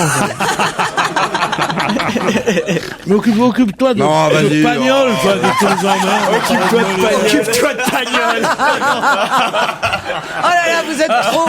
Je veux dire que ces remerciements, quand elle a eu ce Molière, m'ont bouleversé. quand elle s'est adressée à son père en disant papa je t'aime à la fin, je vous assure que il n'a pas été, on l'a vu qu'il pleurait quand elle dans la salle. Il n'était pas le seul à pleurer, j'en étais. Enfin, ne prends pas ça pour... Pierre, tout à l'heure d'ailleurs quand on a demandé si Sarah Giraudot avait tourné plus au cinéma, c'est d'ailleurs devant les caméras de son papa que vous avez tourné pour la première fois au cinéma. Vous étiez dans Les Caprices d'un fleuve? Oui, j'ai une toute petite scène, c'était très amusant, c'est un vieux souvenir très agréable, mais à cette époque je savais absolument pas ce que je voulais faire. Quand on a pour maman Annie Dupéret comme papa Bernard Giraudot, quand même pourtant on se dit tiens, il y a quand même de fortes chances qu'on devienne comédien ou comédienne aussi. Ouais, mais bizarrement, on se pose pas la question, on évolue dedans, mais très tard, je me suis dit, bon, alors c'est vraiment ça que je veux. Est-ce que vous avez longtemps cru que votre papa était Bernard Lecoq? Je l'ai espéré une fois. Non, parce que c'est vrai, Annie Dupéret, pour moi, c'est Bernard Lecoq. Oui. La famille formidable, c'est ça, vous voyez. C'est vrai, quand on est petit, il y a une confusion qui se passe. Olivier de Kersauzon, est-ce que si je vous avais envoyé dans la loge, vous étiez à 2 pas, hein, vous arriviez, mais comme vous mettez beaucoup de temps à fumer, est-ce que vous auriez reconnu Sarah Giraudot? Pas du tout. Non, vous ne la connaissez pas. Non. Bah, vous devriez aller au théâtre Comédia, Olivier, applaudir Sarah Giraudot, parce que d'un seul coup, vous allez faire un voyage en Illyrie. C'est où l'Illyrie? Pays imaginaire. Pays imaginaire, où on a le duc Orsino, qui est donc joué par Ariel... Yanis Baraban. Ah, c'est un autre Ariel, comédien. il joue le fou, il joue le bouffon. Il joue le bouffon. D'accord. Il chante, Alors, le duc est amoureux de la belle et riche comtesse Olivia, ça c'est vous? Non, Olivia, c'est Chloé Lambert. Ah, Chloé Lambert. Ne le contredisez pas. Non, attendez. Moi, j'ai pas vu la pièce encore. Hein. Oui. C'est gentil de me dire ça. Ça a démarré quand, alors? Ça a démarré samedi, là. Samedi dernier, mais on va y aller. Vous êtes combien sur scène en tout? On est 13. Donc j'ai encore 12 fois la possibilité de me tromper. Excusez-moi, mais qui est qui alors dans cette pièce? Qui fait quoi? Il y a une tempête, en tout cas c'est là où je voulais en venir. Parce que là ça va intéresser forcément Olivier de Kersauzon. Ouais, c'est tout. Moi je suis passionné par les tempêtes de théâtre, c'est connu. Il y a une tempête. Il est complètement ravagé, ce garçon. Écoutez un peu. Des tempêtes de théâtre. Il y a une tempête qui provoque le naufrage d'un navire, Olivier. Ça vous intéresse quand même. Lui dis pas ça, En général, ça les repeint pas. Les tempêtes, ça les améliore pas. Il y a 2 jeunes gens qui survivent à ce naufrage. On est bien d'accord jusque-là. 2 jumeaux, exactement. 2 jumeaux, mais oui. qui échouent ces 2 jumeaux-là à 2 endroits différents. C'est bien ça? Exactement. Ils ne savent pas que l'autre est vivant. Je la connais pas, moi, cette pièce. D'ailleurs, ça se voit, la pièce de Shakespeare. Pour moi, c'est la meilleure comédie de Shakespeare, parce que c'est vrai, quand on a toujours l'image de Shakespeare très chargée, très remplie, très dramatique, même si c'est très beau. Et effectivement, là, derrière un langage très poétique et vraiment très, très magnifique, il y a quelque chose de très, très simple et très abordable pour tout le monde et vraiment très drôle. Avec quiproquo et rebondissement, c'est ce que dit le dossier de presse. La Nuit des Rois, c'est au théâtre Comédia, avec Sarah Giraudot, Ariel Mallet, Chloé Lambert, Henri Courceau. Vous voulez dire les autres ou je le fais? Émilie Cazenave, Yves Pignot, Yannick Saraban, Jean-Paul Borde, Sophie vraiment Mercier. Que des très très bons comédiens. Et vous n'aimez pas Aurore Stoder? Elle la déteste. Aurore Stoder, j'aime beaucoup. Ah bon, très bien. Non, parce que vous l'avez oublié. Elle danse bien. Et Pierre-Alain Leleu. Pierre-Alain Leleu aussi, je l'aime bien, arrêtez. C'est mignon sa voix d'enfant, vous avez une voix d'enfant. C'est vrai. Et vous chantez très bien aussi, hein, Moi, Sarah. Je crois, oui. J'allais lui demander parce qu'on a envie de vous entendre chanter avec cette voix aiguë. Bah, tout à l'heure, on va lui demander. Moi, je l'ai pas vu jouer, mais je trouve que c'est une excellente comédienne. Vous diriez d'un petit duo pour la chanson? Voilà, préparez un duo, Sarah, avec Pierre Bénichou, ce sera après la pub. Profitez bien, on va gêner, c'est la dernière partie de l'émission. On retourne dans la loge d'honneur retrouver Laurent Ruquier et ses invités. Info, scoop, attention. C'est le challenge Vermus. Bon, Paul, vous avez été un peu long là aujourd'hui à trouver les résultats des enquêtes et des défis qu'on avait lancés en début d'émission. Alors il nous reste peu de temps, j'espère que vous allez être efficace et précis. Comme d'habitude, vous le savez bien. Alors, Pas autour du pot. est-ce que Christophe Ondelat, notre confrère d'RTL, a vraiment la grippe A? Il faut l'avouer, il a la grippe, et il dit c'est à cause de mon assistante, dit-il, parce qu'il s'embrasse sans arrêt. Alors son assistante, elle s'appelle Camille. Ouais. Vous la connaissez, elle était jadis dans vos bureaux. Ouais. Je vous signale, au lieu de rire, vous devriez vous inquiéter. La fiancée de Camille qui est l'assistante d'Ondelat, eh bien le fiancé de Camille, il est journaliste à Europe 1, et je vous signale qu'il a été mis en quarantaine. Ah oui, bah, de toute façon, c'est pas, la semaine prochaine, il travaille à RTL. Pourquoi on n'a pas gardé l'assistante? Parce qu'elle avait la grippe A. Et on les envoie après rue Bayard. Vous voyez, c'est comme ça que ça se passe. Alors bon, je signale que c'est pas terminé, rue Bayard, ça continue l'épidémie.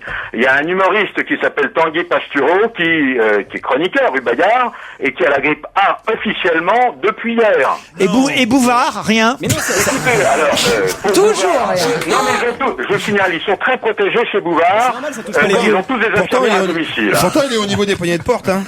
Mais non, mais ça touche pas les vieux, cette grippe. Et à Europe 1, alors à Europe 1. Alors, à Europe 1, vous savez, il y a un plan général. Avec 30% du personnel, les entreprises peuvent fonctionner. Ça, c'est très précis, hein. Ah bah c'est sympa pour les 70%. C'est ça, pourquoi il les garde? Je vous signale quand même, parce que vous voulez des noms, je vous signale que Jean-Pierre Foucault, Rosel Mac, Cyril Hanouna, tous ces gens-là qui sont rue Bayard, risque de contaminer TF1 et en cas d'épidémie à TF1, en cas d'épidémie aiguë, les couloirs de la tour de TF1, c'est pas une blague, hein, seront en sens unique pour éviter les gens masqués et non masqués de se croiser. C'est idiot. Non, mais c'est vrai, vous me croyez ou pas? Pas contaminé par derrière, c'est ça que ça veut dire. Allez, on quitte la grippe. Paul, pour le Parti Socialiste, avec Ségolène Royal, est-ce que demain elle va annoncer qu'elle quitte le PS? Est-ce qu'elle va annoncer qu'elle réclame de nouvelles élections? Quelle va être sa réaction face aux révélations du livre Hold Up, Arnaque et Trahison? Deux options s'offrent à elle. La première option, très énervée, c'est de partir sur une ligne dure. Soit elle demande un nouveau vote des militants, soit un nouveau congrès, ou plus modestement un nouveau vote, mais dans les sections litigieuses. Ça, c'est l'option dure, Laurent, vous avez compris. D'accord. Mais son entourage n'est pas favorable à l'idée de revenir en arrière. Il préfère l'option souple qui est... Voilà, l'option souple, c'est d'utiliser ce livre qui est en train de devenir un best-seller, déjà en rupture de stock, pour dire, elle va le dire demain à la radio. On a été floués, on nous a volé la victoire, mais on pense à l'intérêt du PS, on pense au régional, on pense aux primaires. Mais en fait, elle utilise ce livre, c'est une chance pour elle, ce livre. Ça va lui permettre de tordre le bras de Martine Aubry. C'est-à-dire qu'elle va pas demander sa tête, mais elle va s'en servir comme monnaie d'échange. Et elle va probablement obtenir demain, et ça c'est très important, un mode de cogestion royale Ségolène au PS. Hein. Alors, la tendance naturelle de c'est Ségolène... C'est très étonnant parce que c'est pas con ce qu'il dit. Il bosse cette année, hein. Ça c'est sûr, on bosse. Ouais. Alors on termine par le théâtre, Paul, si vous le voulez bien. Parce que attendez 2 secondes là, j'ai quand même Sarah Giraudot qui est en face de moi, qui est au théâtre Comédia et pas très loin du Comédia. Il y a effectivement le théâtre de la Porte Saint-Martin où va se jouer le futur triomphe de l'année. On le sait déjà, hein, la cage aux folles. Il y a des affiches partout dans Paris. Ça a été un tel succès avec Poiré et Serrault. Il paraît qu'il y a des réservations hallucinantes. Jusqu'en décembre, ce serait déjà complet d'après ce qu'on nous dit. C'est Didier Bourdon et Christian Clavier qui reprennent les rôles de la cage aux folles. Mais alors c'est vrai que, allez, faut être honnête, hein, tout le monde voit les affiches, tout le monde voit les photos dans la presse et on se dit quand même, est-ce qu'il aurait pas pris un peu trop d'embonpoint pour le rôle, notre ami Didier Bourdon? Qu'est-ce que vous savez de tout ça? Déjà, au départ, les répétitions avec Didier Caron, le metteur en scène, c'est pas passé aussi bien que ça. Didier Bourdon avait du mal à entrer dans le rôle de Zaza Napoli, hein, Albin. Alors que Christian Clavier, il s'est mis dans le rôle avec une facilité déconcertante dans le rôle de Georges, hein, ou de Renato, si vous voulez. Et alors il y a eu du stress, Laurent. Hein. Dans un premier temps, il y a eu du stress. Mais il faut savoir, parce que j'ai enquêté, je suis revenu là encore une fois en arrière. À l'origine, Didier Bourdon, il a toujours été enrobé. Hein. Il faisait 87 kilos pour 1m75. Hein. Alors pourquoi il a pris une quinzaine de kilos depuis, Laurent? Pourquoi? Tout simplement, il n'y a rien de plus simple, c'est que le stress plus l'arrêt du tabac, voilà ce que ça donne. C'est vrai qu'il a pris 10 à 15 kilos.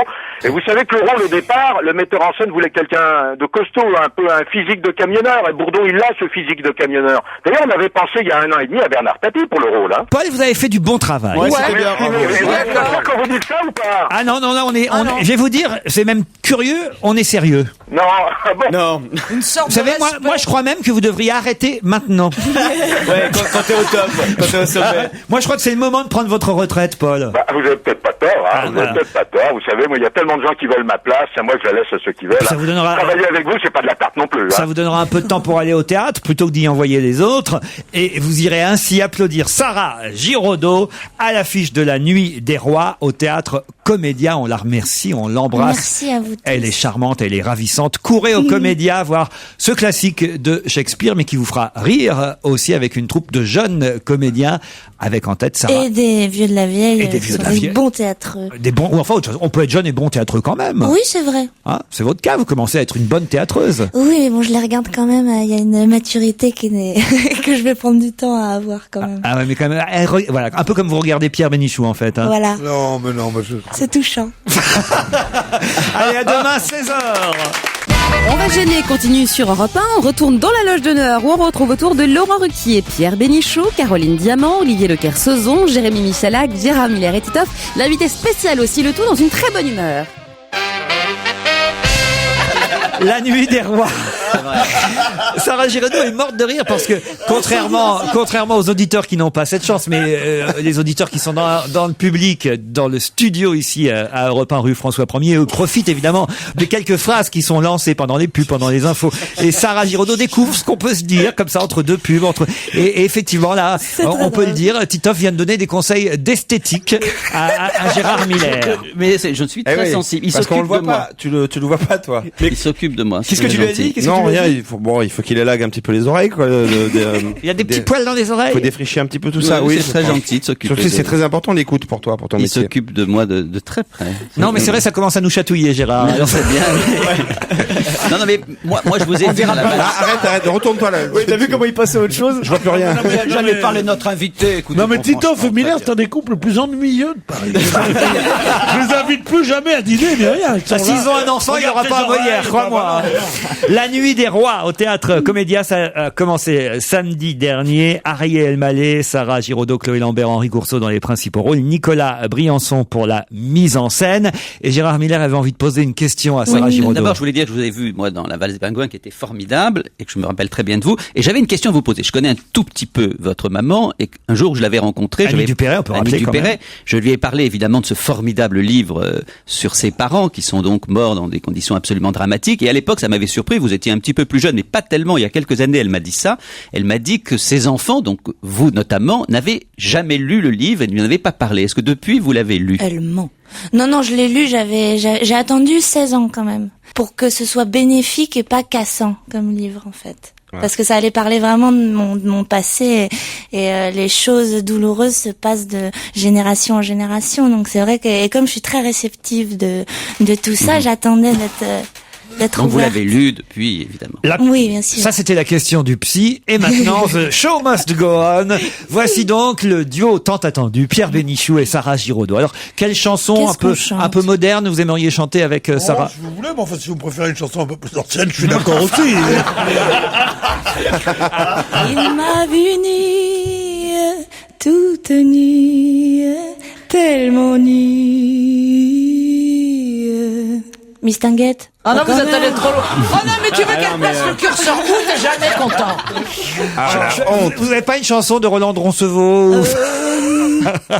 Faut donner des idées, là, je sais pas je connaissais de Miss Tinguette, mais vous le chantez beaucoup mieux que Miss Tinguette. Je sais pas, vous n'avez pas une autre vieille chanson, Sarah, qui ferait plaisir à Pierre? Je sais pas, Les Amants de Saint-Jean. On dit que tu as de belles gambettes, c'est vrai. On dit que t'as né en trompette, c'est vrai. Ah oui, tu chantes beaucoup mieux que Miss Tinguette. Voilà. Eh bien, c'est un autre naufrage qui n'est pas signé Shakespeare, celui-là. Et qui est bien plus dramatique. mais que nous... Mais il est touchant. Vous le trouvez? Il est très touchant.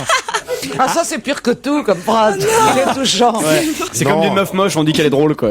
Non, mais méfiez-vous parce qu'il est même parfois, Caroline, qui est souvent assise à ses côtés, très très touchant. C'est-à-dire que... C'est vrai, il est tactile. Là, il vous a pas encore touché, mais il pourrait le faire. Ça, il n'osera pas, je pense. Ah ouais? Oh non, il osera pas, non. Vous avez absolument raison. Ah ouais, pourquoi elle vous impressionne, la petite Giraudeau? C'est parce que vous connaissez son papa et sa maman, alors? Non, je connais sa maman, surtout. Mais enfin, je veux dire que sa maman un peu, comme ça, pour l'avoir... non, mais c'est vrai, pour l'avoir interviewé... Mais c'est vrai qu'il y a des jeunes femmes comme ça avec qui on ne se sent pas d'humeur à les privauter. C'est gentil pour Caroline. Est-ce que je peux faire une remarque? Gérard. Est-ce que je peux faire une remarque de plus? Parce que souvent les enfants de personnalités, notamment d'acteurs, on dit pistonné, etc. Moi, je suis frappé de voir à quel point quand même beaucoup d'acteurs ou de chanteurs ont bien élevé leurs enfants. Je le dis sans plaisanter parce que c'est vrai qu'on imagine que ça devient des gosses pourris, des gosses de riches, des gosses qui ont vécu. Or, quand on voit de David Hallyday... Pierre Bénichou vient de toucher Sarah Giraudot. Ouais, il a fait ça discretos. Bah oui, alors j'ai fait diversion là. Non mais quand on voit aussi bien David Hallyday que vous que d'autres, on se dit c'est étonnant quand même, comme il y a beaucoup de ces enfants. Il y a une ressemblance entre David Hallyday qui sont vraiment. Et même vraiment, si vraiment il y avait une comparaison idiote à faire, c'était bien celle-là. Pas du tout. Sylvie Vartan, c'est incroyablement bien occupé. Vartan, c'est bien occupé de David. Vos parents sont bien occupés de vous. Mais si étonnant, Moi, je pense pas je suis parce toujours que... sensible à ça. C'est vrai. Ouais. Mais je trouve Pardon, pas je ça vous si interromps, étonnant. parce que j'ai une nouvelle imitation. Vous savez, dans cette émission, c'est mon moment. C'est-à-dire que mes copains aiment quand j'imite parce que je suis un imitateur refoulé. Et depuis hier, j'ai reçu Sylvie Vartan dans On n'est pas couché, ce sera diffusé samedi soir. Et je me suis aperçu en fait que Sylvie parlait exactement comme elle chantait. C'est-à-dire que je lui pose une question et elle répond. Alors Sylvie, vous allez être à l'Olympia. Voilà, c'est ma nouvelle imitation. Je voulais vous en faire profiter. Continuez, Gérard. Non, je voulais dire si étonnant, je pense pas, parce qu'effectivement, eux ont une réalité, une vraie réalité, que ce métier se construit sur toute une vie, et donc je pense qu'ils le transmettent plus facilement à leurs enfants que des parents qui ne savent absolument pas comment c'est et qui peuvent avoir une image très de ce métier un peu illusoire. La Nuit des Rois au Théâtre Comédia. Promis, on ira voir Chloé Lambert, Ariel Mallet, Sarah Giraudot et Henri Courceau. C'est avec, en tout cas, une nouvelle mise en scène signée Nicolas Briançon, cette Nuit des Rois, pièce et comédie de Shakespeare qu'on connaît peut-être moins que ses autres parties de son œuvre, mais voilà. Assez... Et vous serez étonnés. Ah bah très bien, bon, on ne demande que ça, Sarah. Ah. Elle est bien, la petite. Hein. Oh, elle est formidable. C'est un peu dommage, ça ne soit pas en anglais. Ah oui, pourquoi Parce que Shakespeare, ça doit jouer en anglais. Ah oui, mais alors là, vous vous rendez compte. Les traductions sont très approfondies. Beaucoup de gens seraient perdus. Comme ça perd beaucoup, c'est comme Mein Kampf, ça perd énormément. Ça perd énormément la traduction. Hein. On va se gêner sur Europe 1. Laurent Ruquier.